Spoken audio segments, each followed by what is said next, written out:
ਪਾਤਸ਼ਾਹ।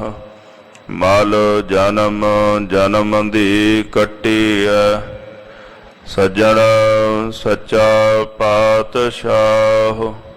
ਸਿਰ ਸ਼ਾਹਾਂ ਦਾ ਸ਼ਾਹੋ, ਜਿਸ ਪਾਸ ਬੈਠਿਆ ਸੋਹੀਐ, ਸਭਨਾ ਦਾ ਵਿਸਾਹੋ।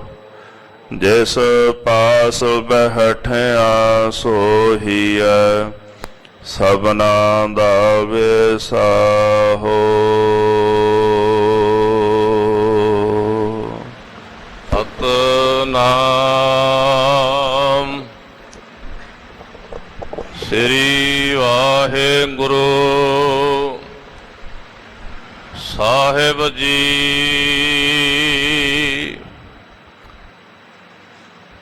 ਰਾਮ ਕੜੀ ਮਹੱਲਾ ਪਹਿਲਾ।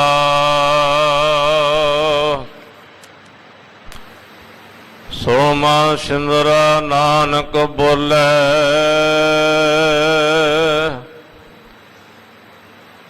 ਵਸਗਤ ਪੰਚ ਕਰੇ ਨਹਿ ਡੋਲੇ। ऐसी जुगत जोग को पाले,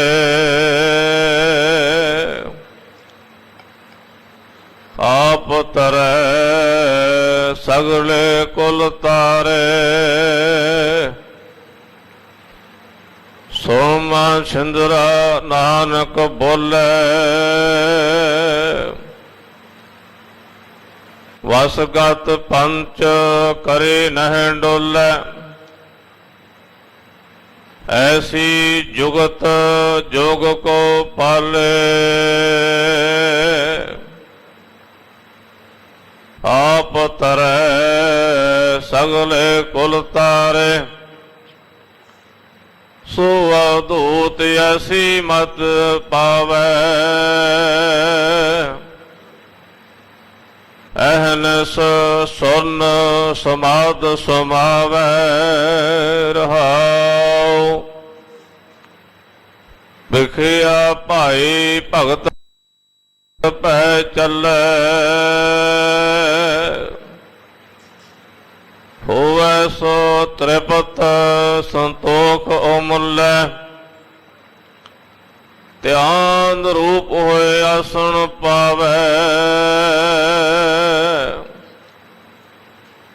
सच नाम ताड़ी चित लावै। नानक बोले अमृत बाणी, सुन मां छिंदरा औदू निशानी। आसा माही निराश विलाए, निचो नानक करते पाए। पर्णवत नानक अगम सुनाए, गुर चेले की संध मिलाए। दिखिया दारू भोजन खाए, छे दर्शन की सोजी पाए। पर्णमत नानक अगम सुनाए, गुर चेले की संध मिलाए। दिखिया दारू भोजन खाए, छे दर्शन की सोजी पाए। वाहिगुरु जी का खालसा, वाहिगुरु जी की फतेह। राजान राज, पानान पान, देवान देव महान। जुग हो जुग अटल, चवर छतर तख्त के मालिक। ਸਾਹਿਬ ਕਮਾਲ ਸਤਿਗੁਰੂ। ਧੰਨ ਧੰਨ ਸ੍ਰੀ ਗੁਰੂ ਗ੍ਰੰਥ ਸਾਹਿਬ ਜੀ ਮਹਾਰਾਜ ਸਤਿਗੁਰਾਂ ਦੀ ਪਾਵਨ ਪਵਿੱਤਰ ਹਜ਼ੂਰੀ ਅੰਦਰ ਨੌਵੇਂ ਪਾਤਸ਼ਾਹ ਧੰਨ ਗੁਰੂ ਤੇਗ ਬਹਾਦਰ ਸਾਹਿਬ ਸੱਚੇ ਪਾਤਸ਼ਾਹ ਜੀ ਦੇ ਪਾਵਨ ਪਵਿੱਤਰ ਸਥਾਨਾਂ ਤੇ ਹਾਜ਼ਰੀ ਭਰ ਰਹੀ ਗੁਰੂ ਸਰੂਪ ਗੁਰੂ ਖਾਲਸਾ ਸਾਧ ਸੰਗਤ ਜੀਓ,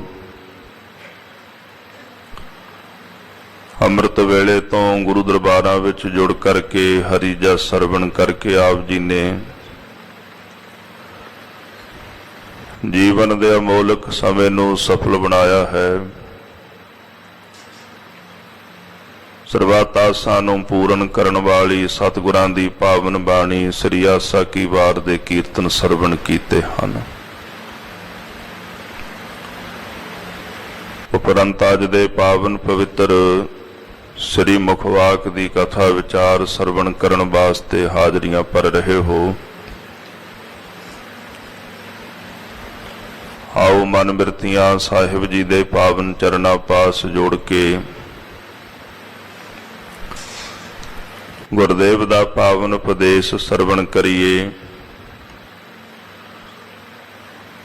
ਇਕਾਗਰ ਚਿਤ ਹੋਣ ਵਾਸਤੇ ਸਰਬੱਤ ਗੁਰਸਿੱਖ ਸੰਗਤਾਂ ਪ੍ਰੇਮ ਸਹਿਤ ਜਪੋ ਜੀ ਸਤਿਨਾਮ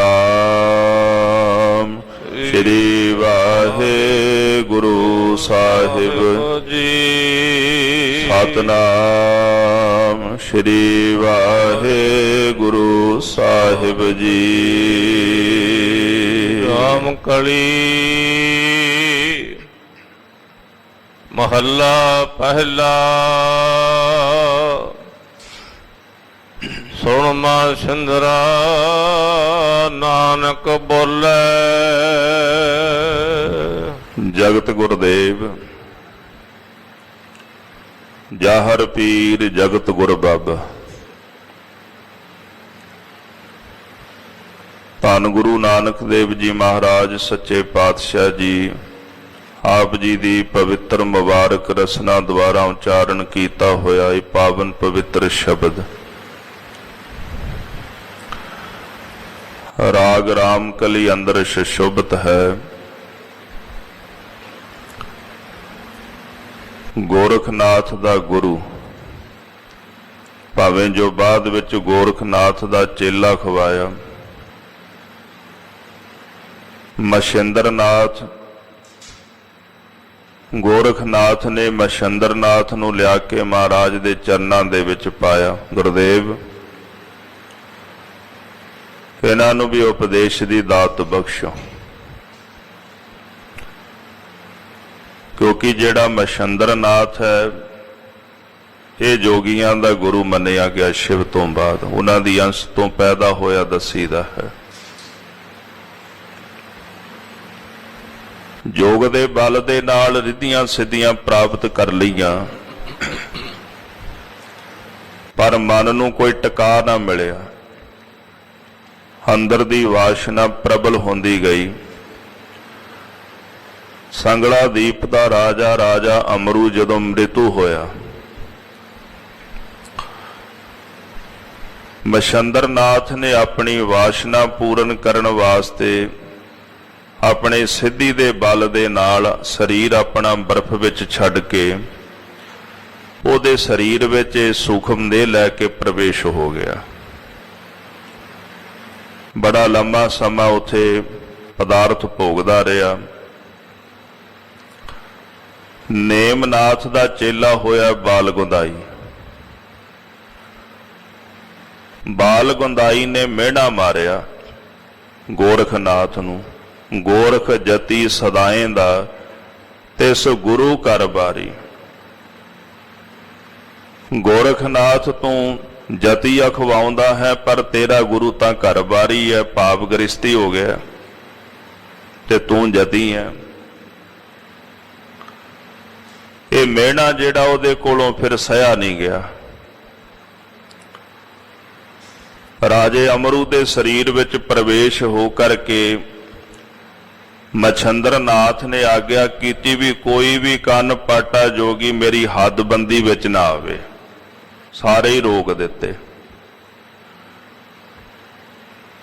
ਹੁਣ ਗੋਰਖਨਾਥ ਉੱਥੇ ਜਾ ਨਹੀਂ ਸੀ ਸਕਦਾ।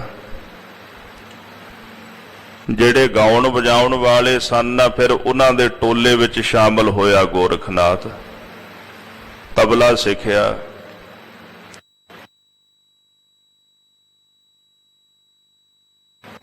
ਤਬਲਾ ਵਜਾਉਂਦਾ ਸੀ ਤੇ ਤਬਲੇ ਦੇ ਉੱਤੇ ਥਾਪ ਮਾਰ ਕੇ ਕਹਿੰਦਾ, ਜਾਗ ਮਛੰਦਰਾ ਗੋਰਖ ਆਇਓ। ਮਛੰਦਰ ਨਾਥ ਜਾਗ, ਗੋਰਖ ਆਇਆ। ਜਦੋਂ ਮਛੰਦਰ ਨੇ ਵੇਖਿਆ ਵੀ ਮੇਰਾ ਚੇਲਾ ਤਾਂ ਜਤੀ ਹੈ ਤੇ ਮੈਂ ਵਾਸ਼ਨਾਵਾਂ ਦੇ ਵਿੱਚ ਫਸ ਕੇ ਕੀ ਕਰਦਾ ਪਿਆ, ਸ਼ਰਮ ਆ ਗਈ ਵੀ ਚੇਲਾ ਤਾਂ ਮੇਰੇ ਨਾਲੋਂ ਵੀ ਅੱਗੇ ਪੁੱਜ ਗਿਆ। ਫਿਰ ਇਹਨੇ ਰਾਜੇ ਅਮਰੂ ਦਾ ਸਰੀਰ ਛੱਡਿਆ। ਉਸ ਸਰੀਰ ਨੂੰ ਛੱਡ ਕੇ ਫਿਰ ਆਪਣੇ ਨਿੱਜੀ ਸਰੀਰ ਦੇ ਵਿੱਚ ਆਇਆ। ਇਸ ਵਾਸਤੇ ਜਿਹੜਾ ਗੋਰਖਨਾਥ, ਇਹ ਯੋਗੀਆਂ ਵਿੱਚੋਂ, ਇਹਨਾਂ ਨੂੰ ਸਿੱਧ ਤਾਂ ਕਿਹਾ ਜਾਂਦਾ ਸੀ, ਯੋਗ ਦੇ ਬਲ ਦੇ ਨਾਲ ਜਿਹਨੇ ਸਿੱਧੀਆਂ ਪ੍ਰਾਪਤ ਕੀਤੀਆਂ ਉਹ ਸਿੱਧ ਹੈ। ਫਿਰ ਸਾਰੀ ਮੰਡਲੀ ਦਾ ਜਿਹੜਾ ਗੁਰੂ ਉਹ ਗੋਰਖਨਾਥ ਬਣਿਆ, ਪਰ ਪਹਿਲਾਂ ਇਹਨਾਂ ਦਾ ਗੁਰੂ ਮਛੰਦਰ ਨਾਥ ਹੀ ਸੀ। ਰਾਜੇ ਅਮਰੂ ਦੇ ਸਰੀਰ ਵਿੱਚੋਂ ਨਿਕਲਣ ਤੋਂ ਬਾਅਦ ਫਿਰ ਗੋਰਖਨਾਥ ਇਹਨੂੰ ਮਹਾਰਾਜ ਗੁਰੂ ਨਾਨਕ ਸਾਹਿਬ ਦੇ ਚਰਨਾਂ ਵਿੱਚ ਲੈ ਕੇ ਆਇਆ। ਅਰਦਾਸ ਕੀਤੀ, ਗੁਰਦੇਵ ਕਿਰਪਾ ਕਰੋ, ਇਹਨਾਂ ਨੂੰ ਵੀ ਉਪਦੇਸ਼ ਬਖਸ਼ੋ। ਸਤਿਗੁਰੂ ਦਇਆ ਦੇ ਘਰ ਦੇ ਵਿੱਚ ਆ ਕੇ ਫਰਮਾਨ ਕਰਦੇ, ਸੁਣ ਮਛੰਦਰਾ ਨਾਨਕ ਬੋਲੇ। ਹੇ ਮਛੰਦਰ ਨਾਥ ਸੁਣ, ਤੈਨੂੰ ਉਪਦੇਸ਼ ਦੀ ਦਾਤ ਅਸੀਂ ਬਖਸ਼ਿਸ਼ ਕਰਦੇ ਹਾਂ। ਅੰਤਰੀਵ ਭਾਵ ਦੇ ਵਿੱਚ ਗੁਰਦੇਵ ਕਹਿੰਦੇ, ਜਿਹੜਾ ਆਪਣੀ ਰਸਨਾ ਦੇ ਨਾਲ ਪਰਮੇਸ਼ਰ ਦਾ ਨਾਮ ਜਪਦਾ ਹੈ, ਪਰਮੇਸ਼ਰ ਦੇ ਨਾਮ ਦੀ ਆਰਾਧਨਾ ਕਰਦਾ ਹੈ, ਕੇਵਲ ਉਹੀ ਮਨੁੱਖ ਹੈ ਜਿਹੜਾ ਆਪਣੀਆਂ ਵਾਸ਼ਨਾਵਾਂ ਤੇ ਕਾਬੂ ਕਰ ਸਕਦਾ ਹੈ। ਭਾਵੇਂ ਕੋਈ ਮਨੁੱਖ ਲੱਖ ਯਤਨ ਕਰੇ, ਅਨੇਕਾਂ ਪ੍ਰਕਾਰਾਂ ਦੇ ਸਾਧਨ ਕਰਮ ਆਦਿਕ ਕਰੇ, ਉਹਦੇ ਨਾਲ ਮਨ ਦੀ ਵਾਸ਼ਨਾ ਨਹੀਂ ਮਾਰੀ ਜਾ ਸਕਦੀ। ਜਦੋਂ ਭਗਤ ਸੂਰਦਾਸ ਜੀ ਨੇ ਨੇਤਰਾਂ ਵਿੱਚ ਸਲਾਈਆਂ ਮਾਰੀਆਂ ਕਿ ਇਹਨਾਂ ਨੇਤਰਾਂ ਨੇ ਮਾੜਾ ਵੇਖਿਆ, ਜਗਤ ਗੁਰਦੇਵ ਗੁਰੂ ਨਾਨਕ ਸਾਹਿਬ ਜੀ ਮਹਾਰਾਜ ਆਪ ਜੀ ਦੀ ਪੰਜਵੀਂ ਜੋਤ ਗੁਰੂ ਪੰਚਮ ਪਾਤਸ਼ਾਹ ਜਦੋਂ ਬਾਣੀ ਦਰਜ ਕਰਨ ਲੱਗੇ, ਉਥੇ ਗੁਰਦੇਵ ਕਹਿੰਦੇ ਵੀ ਨੇਤਰਾਂ ਦਾ ਕਸੂਰ ਕੋਈ ਨਹੀਂ, ਸਾਰਾ ਰੌਲਾ ਤਾਂ ਵਾਸ਼ਨਾਵਾਂ ਦਾ ਹੀ ਹੈ ਨਾ। ਅੱਖ ਨੇ ਤਾਂ ਉਹ ਵੇਖਿਆ ਜੋ ਮਨ ਨੇ ਵਿਖਾਇਆ, ਤੇ ਜੋ ਮਨ ਵੇਖਣਾ ਚਾਹੁੰਦਾ, ਮਨ ਜੋ ਵੇਖਣਾ ਚਾਹੁੰਦਾ ਅੱਖ ਤਾਂ ਉਹੀ ਵੇਖੇਗੀ ਨਾ। ਅਗਰ ਮਨ ਕਿਸੇ ਚੀਜ਼ ਨੂੰ ਵੇਖਣਾ ਨਹੀਂ ਚਾਹੁੰਦਾ ਤੇ ਅੱਖ ਕਿਵੇਂ ਵੇਖ ਲਵੇਗੀ? ਮਨ ਦੀ ਜਿਹੜੀ ਬਿਰਤੀ, ਮਨ ਦੇ ਜਿਹੜੇ ਫੁਰਨੇ ਨੇ, ਉਹ ਸਾਡੀਆਂ ਇੰਦਰੀਆਂ ਰਾਹੀਂ ਬਾਹਰ ਨੂੰ ਜਾਂਦੇ ਨੇ। ਜੋ ਮਨ ਛਕਣਾ ਚਾਹੁੰਦਾ, ਜਿਸ ਰਸ ਨੂੰ ਜ਼ਬਾਨ ਲੈਣਾ ਚਾਹੁੰਦੀ ਹੈ, ਉਹ ਸਾਰੀ ਭੁੱਖ ਜਿਹੜੀ, ਵਾਸ਼ਨਾ ਜਿਹੜੀ, ਉਹ ਮਨ ਦੀ ਹੈ, ਜ਼ਬਾਨ ਦੀ ਨਹੀਂ। ਜ਼ਬਾਨ ਤਾਂ ਹੀ ਰਸ ਲਏਗੀ ਜੇ ਮਨ ਚਾਹੇਗਾ। ਜਦੋਂ ਬੰਦਾ ਉਦਾਸ ਹੁੰਦਾ ਨਾ, ਉਦਾਸੀ ਵਿੱਚ ਤਾਂ ਭੋਜਨ ਵੀ ਚੰਗਾ ਨਹੀਂ ਲੱਗਦਾ। ਉਥੇ ਤਾਂ ਨਹੀਂ ਨਾ ਕਹਿ ਸਕਦੇ ਵੀ ਜ਼ਬਾਨ ਨੇ ਰਸ ਲੈਣਾ ਬੰਦ ਕਰ ਦਿੱਤਾ। ਮਨ ਉਦਾਸ ਹੈ, ਕਹਿੰਦਾ ਭੋਜਨ ਨਹੀਂ ਛਕਣਾ, ਮੇਰਾ ਜੀ ਨਹੀਂ ਕਰਦਾ ਭੋਜਨ ਛਕਣ ਨੂੰ। ਆ ਖੇਡ ਸਾਰੀ ਮਨ ਦੀ ਹੈ। ਮਨ ਨਹੀਂ ਚਾਹੁੰਦਾ, ਜਦੋਂ ਮਨ ਨਹੀਂ ਚਾਹੁੰਦਾ ਤੇ ਫਿਰ ਬੋਲਣ ਨੂੰ ਜੀ ਨਹੀਂ ਕਰਦਾ, ਵੇਖਣ ਨੂੰ ਜੀ ਨਹੀਂ ਕਰਦਾ। ਜੇ ਮਨ ਚਾਹ ਰਿਹਾ ਤੇ ਫਿਰ ਬੋਲਦਾ ਵੀ ਹੈ, ਵੇਖਦਾ ਵੀ ਹੈ, ਸੁਣਦਾ ਵੀ ਹੈ ਤੇ ਰਸ ਵੀ ਲੈਂਦਾ ਹੈ। ਕਿ ਸਾਰੀ ਜਿਹੜੀ ਵਾਸ਼ਨਾ ਹੈ ਉਹਦਾ ਕੇਂਦਰ ਸਥਾਨ ਮਨੁੱਖ ਦਾ ਮਨ ਹੈ। ਹੁਣ ਵਾਸ਼ਨਾ ਜਿਹੜੀ ਸੂਖਸ਼ਮ ਤੌਰ ਤੇ ਸੂਖਸ਼ਮ ਮਨ ਵਿੱਚ ਵਸ ਰਹੀ ਹੈ, ਉਸ ਵਾਸ਼ਨਾ ਨੂੰ ਮਿਟਾਉਣ ਦੇ ਲਈ ਕੋਈ ਸਥੂਲ ਸਾਧਨ ਦੀ ਵਰਤੋਂ ਕਰੇ ਤੇ ਫਿਰ ਤਾਂ ਇਹ ਵਾਸ਼ਨਾ ਦੂਰ ਹੋ ਨਹੀਂ ਨਾ ਸਕਦੀ। ਗੁਰਦੇਵ ਦਾ ਆਪਾਂ ਬਚਨ ਪੜ੍ਹਦੇ ਆ ਨਾ, ਪਾਠ ਪੜਿਓ ਅਰ ਵੇਦ ਵਿਚਾਰਿਓ, ਨਿਵਲ ਭਵੰਗਮ ਸਾਧੇ, ਪੰਜ ਜਨਾ ਸਿਓ ਸੰਗ ਨਾ ਛੁਟਕਿਓ, ਅਦਕ ਅਹੰਗ ਬੁੱਧ ਬਾਧੇ। ਜਿੰਨੇ ਵੀ ਇਹ ਕਰਮ ਨੇ ਸਰੀਰਕ ਕਰਮ ਨੇ, ਮਾਨਸਿਕ ਕਰਮ ਤਾਂ ਹੈ ਨਹੀਂ, ਸਰੀਰ ਨਾਲ ਕੀਤੇ ਜਾ ਰਹੇ ਨੇ। ਤੋ ਨਾਮ ਜਪਣਾ ਜਿਹੜਾ ਕਰਮ ਹੈ, ਜੋ ਕੋਈ ਆਖੇ ਵੀ ਸਰੀਰਕ ਕਰਮ ਹੈ, ਸਤ ਜਾਣਿਓ ਕਿ ਹੈ ਮਾਨਸਿਕ ਕਰਮ ਹੀ। ਹਾਂ, ਜਪਿਆ ਰਸਨਾ ਨਾਲ ਜਾਂਦਾ ਹੈ, ਪਰ ਜੋ ਜਪਿਆ ਜਾ ਰਿਹਾ ਅਗਰ ਉਹਦੇ ਵਿੱਚ ਮਨ ਹੈ ਤਾਂ ਉਹ ਜਪਿਆ ਹੋਇਆ ਸਫਲ ਹੈ,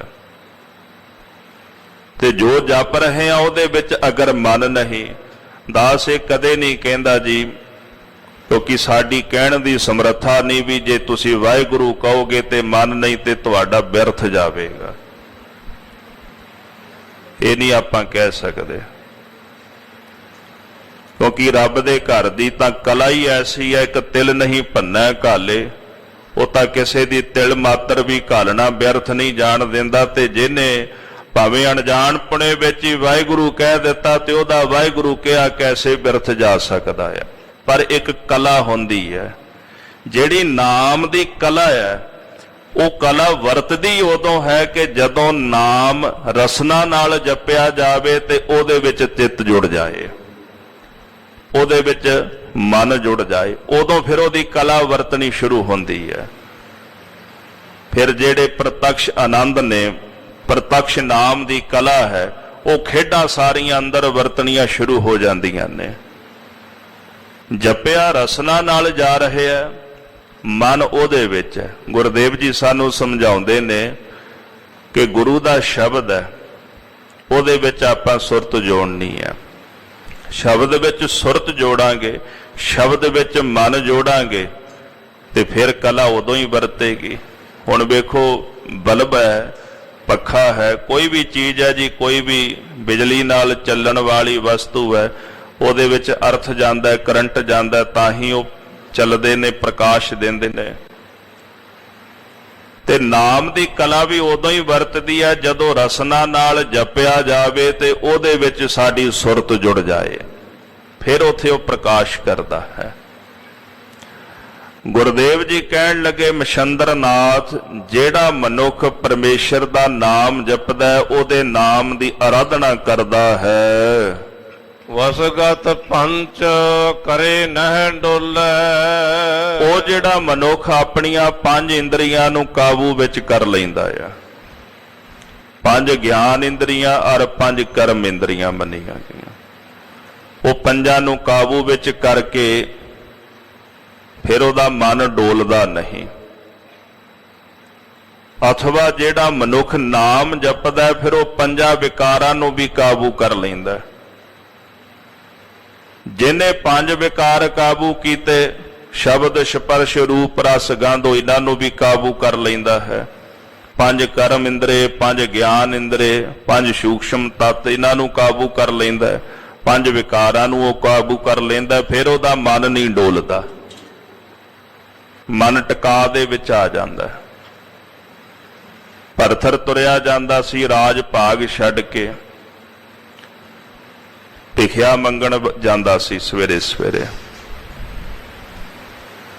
ਰਾਹ ਵਿੱਚ ਦ੍ਰਿਸ਼ਟੀ ਪਿਆ ਵੀ ਕੋਈ ਲਾਲ ਪਿਆ ਹੋਇਆ, ਮਨ ਡੋਲ ਗਿਆ। ਮਨ ਨੇ ਆਖਿਆ ਵੀ ਬੜਾ ਕੀਮਤੀ ਲਾਲ ਹੈ, ਰਾਜਾ ਸੀ ਨਾ, ਪਰਖਤਾ ਸੀ ਵੀ ਇਹ ਲਾਲ ਬੜਾ ਕੀਮਤੀ ਹੈ, ਵੀ ਇਹਨੂੰ ਚੁੱਕ ਲੈ, ਤੇਰੇ ਕੰਮ ਆਵੇਗਾ। ਫਿਰ ਮਨ ਨੇ ਆਖਿਆ, ਮਨਾ ਰਾਜ ਭਾਗ ਛੱਡ ਦਿੱਤਾ, ਪਦਾਰਥ ਛੱਡ ਦਿੱਤੇ, ਅਜੇ ਵੀ ਇਹਦੇ ਲਾਲਚ ਵਿੱਚ ਹੈ। ਹੁਣ ਮਨ ਕਦੇ, ਜਿਵੇਂ ਗੁਰਬਾਣੀ ਕਹਿੰਦੀ ਨਾ, ਕਬਹੂ ਜੀੜਾ ਊਬ ਚੜਤ ਹੈ, ਕਬਹੂ ਜਾਏ ਪਿਆਲੇ। ਕਦੇ ਮਨ ਆਖੇ ਵੀ ਮਨਾ ਰਾਜ ਭਾਗ ਛੱਡ ਦਿੱਤਾ, ਅਜੇ ਵੀ ਲਾਲਚ ਵਿੱਚ। ਕਦੇ ਮਨ ਆਖੇ ਵੀ ਇਹ ਕੀਮਤੀ ਬੜਾ, ਚੁੱਕ ਲੈ। ਆਪਾਂ ਕਿਹੜਾ ਕਿਸੇ ਕੋਲੋਂ ਮੰਗਣ ਚੱਲੇ ਆਂ ਵੀ ਡਿੱਗਿਆ ਪਿਆ ਵੀ ਚੁੱਕ ਲੈ, ਇਹ ਕੀਮਤੀ ਬੜਾ। ਅਖੀਰ ਮਨ ਨੇ ਫੈਸਲਾ ਕਰ ਲਿਆ ਵੀ ਇਹਨੂੰ ਚੁੱਕ ਹੀ ਲਈਏ। ਹੁਣ ਜਦੋਂ ਚੁੱਕਣ ਲੱਗਾ ਤੇ ਭਰਥਰੀ ਰੋ ਪਿਆ, ਕਿਉਂਕਿ ਉਹ ਲਾਲ ਨਹੀਂ ਸੀ, ਕਿਸੇ ਨੇ ਪਾਨ ਖਾ ਕੇ ਸੁੱਟਿਆ ਹੋਇਆ ਸੀ। ਪਰ ਉਹ ਪੀਕ ਮੈਂ ਹਾਥ, ਉਸ ਪੀਕ ਦੇ ਵਿੱਚ ਉਹਦਾ ਹੱਥ ਪੈ ਗਿਆ ਤੇ ਭਰਥਰੀ ਰੋ ਪਿਆ। ਆਖਣ ਲੱਗਾ, ਮਨਾ ਰਾਜ ਭਾਗ ਛੱਡ ਕੇ ਲਾਲਚ ਨਹੀਂ ਛੱਡ ਸਕਿਆ। ਕਿਉਂਕਿ ਮਨ ਦਾ ਕੀ ਹੈ, ਕੀ ਪਤਾ ਕਿੱਥੇ ਡੋਲ ਜਾਏ, ਇਹ ਮਨ ਦਾ ਕੋਈ ਪਤਾ ਨਹੀਂ ਹੁੰਦਾ। ਤਾਂ ਹੀ ਭਗਤ ਕਬੀਰ ਜੀ ਕਹਿੰਦੇ ਵੀ ਅਜੇ ਤਾਂ ਆ ਬੇੜੀ ਨਾ ਸਮੁੰਦਰ ਵਿੱਚ ਹੈ, ਪਤਾ ਨਹੀਂ ਕਿੱਥੇ ਜਾ ਕੇ ਇਹਨੇ ਡੁੱਬ ਜਾਣਾ ਹੈ, ਕੀ ਪਤਾ ਇਹਦਾ ਕੀ ਬਣੇ। ਇਹ ਮਨ ਦਾ ਕੀ ਹੈ ਵੀ ਇਹਨੇ ਕਿੱਥੇ ਡੋਲ ਜਾਣਾ ਹੈ। ਪਰ ਜਿਨ੍ਹਾਂ ਨੇ ਗੁਰੂ ਦੀ ਕਿਰਪਾ ਦੇ ਨਾਲ 5 ਵਿਕਾਰ ਕਾਬੂ ਕਰ ਲਏ, ਗੁਰਦੇਵ ਜੀ ਕਹਿੰਦੇ ਡਿਗੈ ਨਾ ਡੋਲੈ ਦ੍ਰਿੜ ਕਰ ਰਹਿਓ ਪੂਰਨ ਹੋਏ ਤ੍ਰਿਪਤਾਨੀ। ਨਾਮ ਦੇ ਸਦਕਾ ਜਿਹੜੇ ਅੰਦਰੋਂ ਤ੍ਰਿਪਤ ਹੋ ਜਾਂਦੇ ਨੇ, ਉਹਨਾਂ ਦਾ ਮਨ ਕਦੇ ਡੋਲਿਆ ਨਹੀਂ ਕਰਦਾ। ਉਹਨਾਂ ਦੇ ਮਨ ਨੂੰ ਗੁਰੂ ਕਾ ਸ਼ਬਦ ਐਸਾ ਆਸਰਾ ਬਖਸ਼ਦਾ, ਜਿਉ ਮੰਦਰ ਕੋ ਥੰਮੈ ਥੰਮਨ ਤੇ ਗੁਰ ਕਾ ਸ਼ਬਦ ਮਨ ਹੈ ਅਸਥੰਮਨ। ਜੈਸੇ ਘਰ ਨੂੰ ਮੰਦਰ ਨੂੰ ਥੰਮ ਆਸਰਾ ਦਿੰਦਾ, ਤੈਸੇ ਗੁਰੂ ਕਾ ਸ਼ਬਦ ਉਹਨਾਂ ਦੇ ਮਨ ਨੂੰ ਵੀ ਆਸਰਾ ਬਖਸ਼ਦਾ ਹੈ। ਐਸੀ ਜੁਗਤ ਜੋਗ ਕੋ ਪਾਲੇ। ਗੁਰਦੇਵ ਕਹਿੰਦੇ ਮਛੰਦਰ ਨਾਥ ਜਿਹੜਾ ਇਹੋ ਜੀ ਜੁਗਤੀ ਨਾਲ ਜੋਗ ਨੂੰ ਪਾਲਦਾ ਹੈ। ਜੋਗ ਦਾ ਅਰਥ ਕੀ ਹੈ? ਜੁੜਨਾ। ਸਾਡਾ ਸਰੀਰ ਹੈ, ਹੱਡੀਆਂ ਦਾ ਜੋੜ ਹੀ ਹੈ। ਹੱਡੀਆਂ ਜੁੜ ਜੁੜ ਕੇ ਸਰੀਰ ਬਣਿਆ, ਨਾੜਾਂ ਜੁੜ ਜੁੜ ਕੇ ਸਰੀਰ ਬਣਿਆ। ਇਹ ਜਿਤਨਾ ਬ੍ਰਹਿਮੰਡ ਹੈ, ਇਹ ਜੁੜ ਜੁੜ ਕੇ ਹੀ ਬ੍ਰਹਿਮੰਡ ਬਣਿਆ ਹੈ। ਖੰਡ ਖੰਡ ਕੁਝ ਵੀ ਨਹੀਂ। ਜੋ ਖੰਡ ਹੈ ਟੁਕੜਿਆਂ ਵਿੱਚ ਵੰਡਿਆ ਹੋਇਆ, ਉਹ ਅਲੱਗ ਹੈ, ਉਹ ਵੱਖਰਾ ਹੈ। ਜੋ ਜੁੜਿਆ ਹੋਇਆ ਉਹ ਜੋਗ ਹੈ। ਜੋਗ ਤੋਂ ਮੁਰਾਦ ਹੈ ਕਿ ਜੁੜਨਾ, ਜਿਹੜਾ ਜੁੜ ਚੁੱਕਾ ਅੰਦਰੋਂ। ਜਿਹੜਾ ਭੋਗੀ ਹੋਵੇ ਉਹ ਖੰਡ ਖੰਡ ਹੁੰਦਾ ਹੈ। ਉਹਦੀ ਸੁਰਤ, ਉਹਦਾ ਮਨ ਪਰਮੇਸ਼ਰ ਨਾਲੋਂ ਸਭ ਕੁਝ ਟੁੱਟਿਆ ਹੁੰਦਾ, ਉਹ ਖੰਡ ਖੰਡ ਹੈ। ਭੋਗੀ ਜਿਹੜਾ ਹੈ, ਜਿਹੜਾ ਜੋਗੀ ਹੈ ਉਹ ਜੁੜਿਆ ਹੋਇਆ। ਹੁਣ ਕੋਈ ਕਹਾਵੇ ਜੋਗੀ ਤੇ ਜੁੜਿਆ ਨਾ ਹੋਵੇ, ਗੁਰਦੇਵ ਜੀ ਕਹਿੰਦੇ ਫਿਰ ਤੁਸੀਂ ਜੋਗੀ ਅਖਵਾਣ ਦੇ ਲਾਇਕ ਨਹੀਂ। ਹਾਂ, ਸਿੱਧ ਹੋ ਸਕਦੇ ਹੋ ਕਿ ਜੋਗ ਦੇ ਬਲ ਦੇ ਨਾਲ ਤੁਸੀਂ ਰਿੱਧੀਆਂ ਸਿੱਧੀਆਂ ਪ੍ਰਾਪਤ ਕਰ ਲਈਆਂ, ਪਰ ਜੋਗੀ ਨਹੀਂ। ਕਿਉਂਕਿ ਜੋਗ ਦੀ ਖੇਡ ਅਜੇ ਬੜੀ ਦੂਰ ਦੀ ਹੈ, ਅਜੇ ਜੁੜੇ ਨਹੀਂ ਤੁਸੀਂ। ਪਾਤਸ਼ਾਹ ਕਹਿੰਦੇ ਜਿਹੜੀ ਜੁਗਤੀ ਅਸੀਂ ਦੱਸੀ ਹੈ, ਜਿਨ੍ਹਾਂ ਨੇ ਇਸ ਜੁਗਤੀ ਨਾਲ ਜੋਗ ਨੂੰ ਪਾਲਣਾ ਕੀਤਾ ਹੈ, ਆਪ ਤਰੈ ਸਗਲੇ ਕੁਲ ਤਾਰੇ। ਐਸਾ ਗੁਰਮੁਖ ਆਪ ਤਰ ਜਾਂਦਾ, ਨਾਲ ਆਪਣੀਆਂ ਸਾਰੀਆਂ ਕੁੱਲਾਂ ਨੂੰ ਤਾਰ ਕੇ ਲੈ ਜਾਂਦਾ ਹੈ। ਮਲਾਹ ਬੇੜੀ ਵਿੱਚ ਬੈਠਾ ਹੋਵੇ, ਉਹਨੇ ਆਪ ਤਾਂ ਤਰਨਾ ਹੀ ਹੁੰਦਾ ਹੈ, ਪਰ ਬੇੜੀ ਵਿੱਚ ਉਠਾ ਕੇ ਉਹ ਕਈਆਂ ਨੂੰ ਤਾਰ ਕੇ ਪਾਰ ਲੈ ਜਾਂਦਾ ਹੈ। ਨਾਮ ਜਪਣ ਵਾਲਾ ਆਪ ਤਰਦਾ ਹੈ, ਆਪਣੇ ਨਾਲ ਨਾਲ ਜਿਨ੍ਹਾਂ ਨੇ ਉਹਦੀ ਸੰਗਤ ਨੂੰ ਮਾਣਿਆ, ਉਹਨਾਂ ਨੂੰ ਵੀ ਤਾਰ ਕੇ ਲੈ ਜਾਂਦਾ। ਉਹ ਆਪਣੀਆਂ ਕੁੱਲਾਂ ਵੀ ਪਾਰ ਉਤਾਰ ਲੈਂਦਾ ਹੈ। ਮਹਾਰਾਜ ਕਲਗੀਧਰ ਜੀ ਸੈਰ ਕਰਨ ਵਾਸਤੇ ਜਦੋਂ ਦਰਿਆ ਦੇ ਕੰਢੇ ਗਏ, ਤੇ ਇੱਕ ਸਿੱਖ ਨੇ ਬੇੜੀ ਵਿੱਚ ਮਹਾਰਾਜ ਨੂੰ ਸੈਰ ਕਰਾਈ। ਸੈਰ ਕਰਨ ਤੋਂ ਬਾਅਦ ਗੁਰਦੇਵ ਜਦੋਂ ਮਾਇਆ ਦੇਣ ਲੱਗੇ, ਤੇ ਸਿੱਖ ਨੇ ਹੱਥ ਜੋੜ ਲਏ, ਪਾਤਸ਼ਾਹ ਇਹ ਦੌਲਤ ਨਹੀਂ ਚਾਹੀਦੀ, ਕਿਉਂਕਿ ਸਾਰੀ ਜ਼ਿੰਦਗੀ ਦੌਲਤ ਕਮਾਉਣ ਦਾ ਮੌਕਾ ਮਿਲਿਆ, ਪਰ ਅੱਜ ਕੋਈ ਇਹੋ ਜਿਹੀ ਦੌਲਤ ਲੈਣ ਦਾ ਸਮਾਂ ਮਿਲਿਆ, ਤੇ ਮੈਂ ਉਸ ਦੌਲਤ ਨੂੰ ਲੈਣ ਦੀ ਬਜਾਏ ਆ ਦੁਨਿਆਵੀ ਦੌਲਤ ਲੈ ਲਵਾਂ, ਆ ਨਹੀਂ ਚਾਹੀਦੀ ਮੈਨੂੰ। ਪਾਤਸ਼ਾਹ ਕਹਿੰਦੇ ਸਿੱਖਾ ਫਿਰ ਕੀ ਚਾਹੀਦਾ? ਮਹਾਰਾਜ ਕਿਰਪਾ ਕਰਕੇ ਮੇਰੀਆਂ ਕੁੱਲਾਂ ਤਾਰ ਦਿਓ, ਰਹਿਮਤ ਕਰੋ ਪਾਤਸ਼ਾਹ। ਮੈਂ ਝੂਠੀ ਦੌਲਤ ਪਿੱਛੇ ਸੱਚੀ ਦੌਲਤ ਨਹੀਂ ਠੁਕਰਾਣਾ ਚਾਹੁੰਦਾ। ਗੁਰੂ ਕਲਗੀਧਰ ਜੀ ਇੰਨੀ ਦਇਆ ਵਿੱਚ, ਇੰਨੀ ਕਿਰਪਾ ਦੇ ਵਿੱਚ ਆਏ, ਆਖਿਆ ਸਿੱਖਾ ਮੇਰੇ ਜਿੰਨੇ ਸਿੰਘਾਂ ਨੂੰ ਤੂੰ ਸੈਰ ਕਰਾਈ ਹੈ ਨਾ, ਤੇਰੀਆਂ ਉਨੀਆਂ ਕੁੱਲਾਂ ਮੈਂ ਤਾਰ ਦਿੱਤੀਆਂ। ਇਤਿਹਾਸਕਾਰ ਲਿਖਦੇ ਵੀ 21 ਸਿੰਘ ਮਹਾਰਾਜ ਦੇ ਨਾਲ ਸਨ ਜਿਹਨੂੰ ਉਹਨੇ ਸੈਰ ਕਰਾਈ। ਗੁਰਦੇਵ ਕਹਿੰਦੇ ਤੇਰੀਆਂ 21 ਕੁੱਲਾਂ ਤਾਰ ਦਿੱਤੀਆਂ। ਭਾਵੇਂ ਕਹਿਣ ਮਾਤਰ ਸਾਨੂੰ ਬਚਨ ਇਉਂ ਲੱਗਦਾ ਹੋਵੇ ਵੀ 21 ਕੁੱਲਾਂ ਤਾਰ ਦਿੱਤੀਆਂ ਮਹਾਰਾਜ ਨੇ, ਪਰ ਕਦੀ ਗਹਿਰਾਈ ਵਿੱਚ ਵੇਖੋ ਵੀ ਇੱਕ ਦਾ ਤਰਨਾ ਕਠਨ ਹੁੰਦਾ ਹੈ। ਇੱਕ ਦੇ ਲਈ ਤਰਨਾ ਸੰਸਾਰ ਤੋਂ ਕਠਨ ਹੁੰਦਾ ਜੇ, ਤੇ ਜਦੋਂ ਗੁਰੂ ਸਾਹਿਬ ਦਇਆ ਦੇ ਘਰ ਦੇ ਵਿੱਚ ਆ ਜਾਣ, ਸਿੱਖ ਦੀ ਸੇਵਾ ਵੇਖ ਕੇ ਖੁਸ਼ ਹੋ ਜਾਣ, ਫਿਰ ਉਦੋਂ ਕੁੱਲਾਂ ਤਾਰ ਦਿੰਦੇ ਨੇ, ਉਹਨਾਂ ਦੀਆਂ ਕੁੱਲਾਂ ਦਾ ਵੀ ਉਧਾਰ ਕਰ ਦਿੰਦੇ ਨੇ। 21 ਕੁੱਲਾਂ ਪਾਤਸ਼ਾਹ ਨੇ ਤਾਰੀਆਂ। ਜਿਸ ਕੁੱਲ ਵਿੱਚ ਨਾਮ ਜਪਣ ਵਾਲਾ ਪ੍ਰਗਟ ਹੋ ਜਾਵੇ, ਗੁਰਦੇਵ ਕਹਿੰਦੇ ਆਪ ਤਾਂ ਉਤਰਦਾ ਹੈ, ਨਾਲ 21 ਕੁੱਲਾਂ ਨੂੰ ਵੀ ਭਵ ਸਾਗਰ ਤੋਂ ਤਾਰ ਕੇ ਲੈ ਜਾਂਦਾ। ਇਸ ਵਾਸਤੇ ਗੁਰੂ ਦੀ ਸੇਵਾ ਸਿਮਰਨ ਬੜੇ ਭਾਉ ਤੇ ਪ੍ਰੇਮ ਨਾਲ ਗੁਰੂ ਕੇ ਸਿੱਖ ਨੂੰ ਕਰਨਾ ਚਾਹੀਦਾ ਹੈ, ਨਿਮਰਤਾ ਦੇ ਨਾਲ।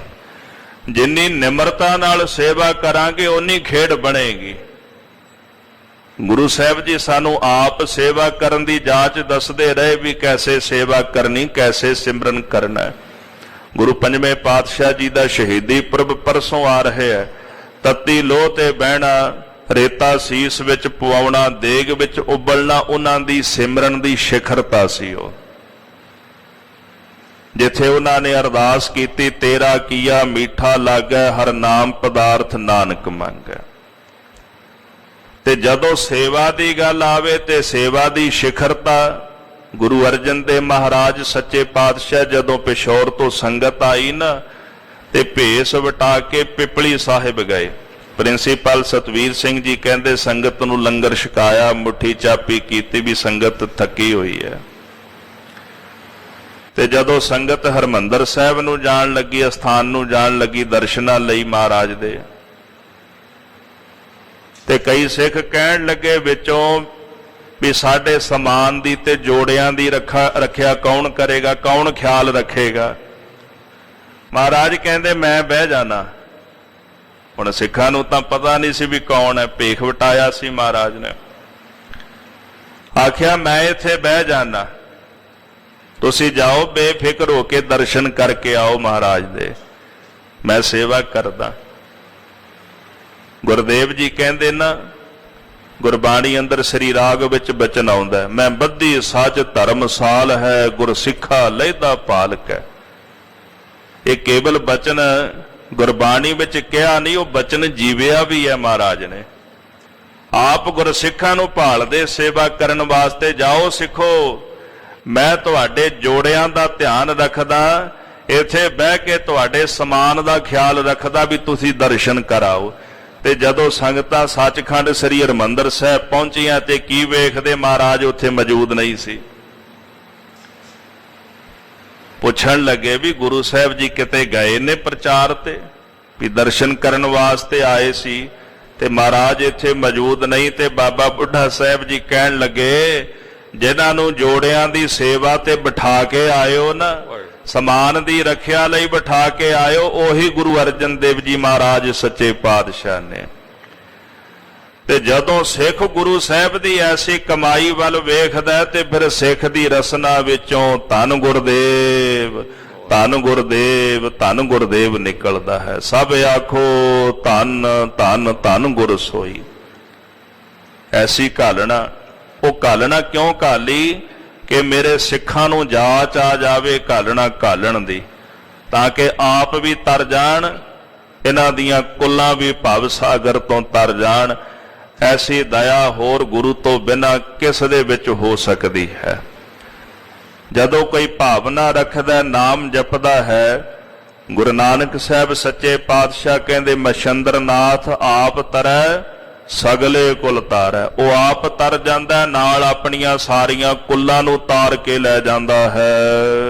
ਸੋਆ ਧੂਤ ਐਸੀ ਮਤ ਪਾਵੈ। ਸੰਸਕ੍ਰਿਤ ਵਿੱਚ ਉਹ ਧੂਤ ਉਹਨੂੰ ਕਹਿੰਦੇ ਨੇ ਜੀ ਕੰਬਣਾ, ਕੰਬਣ ਵਾਲਾ।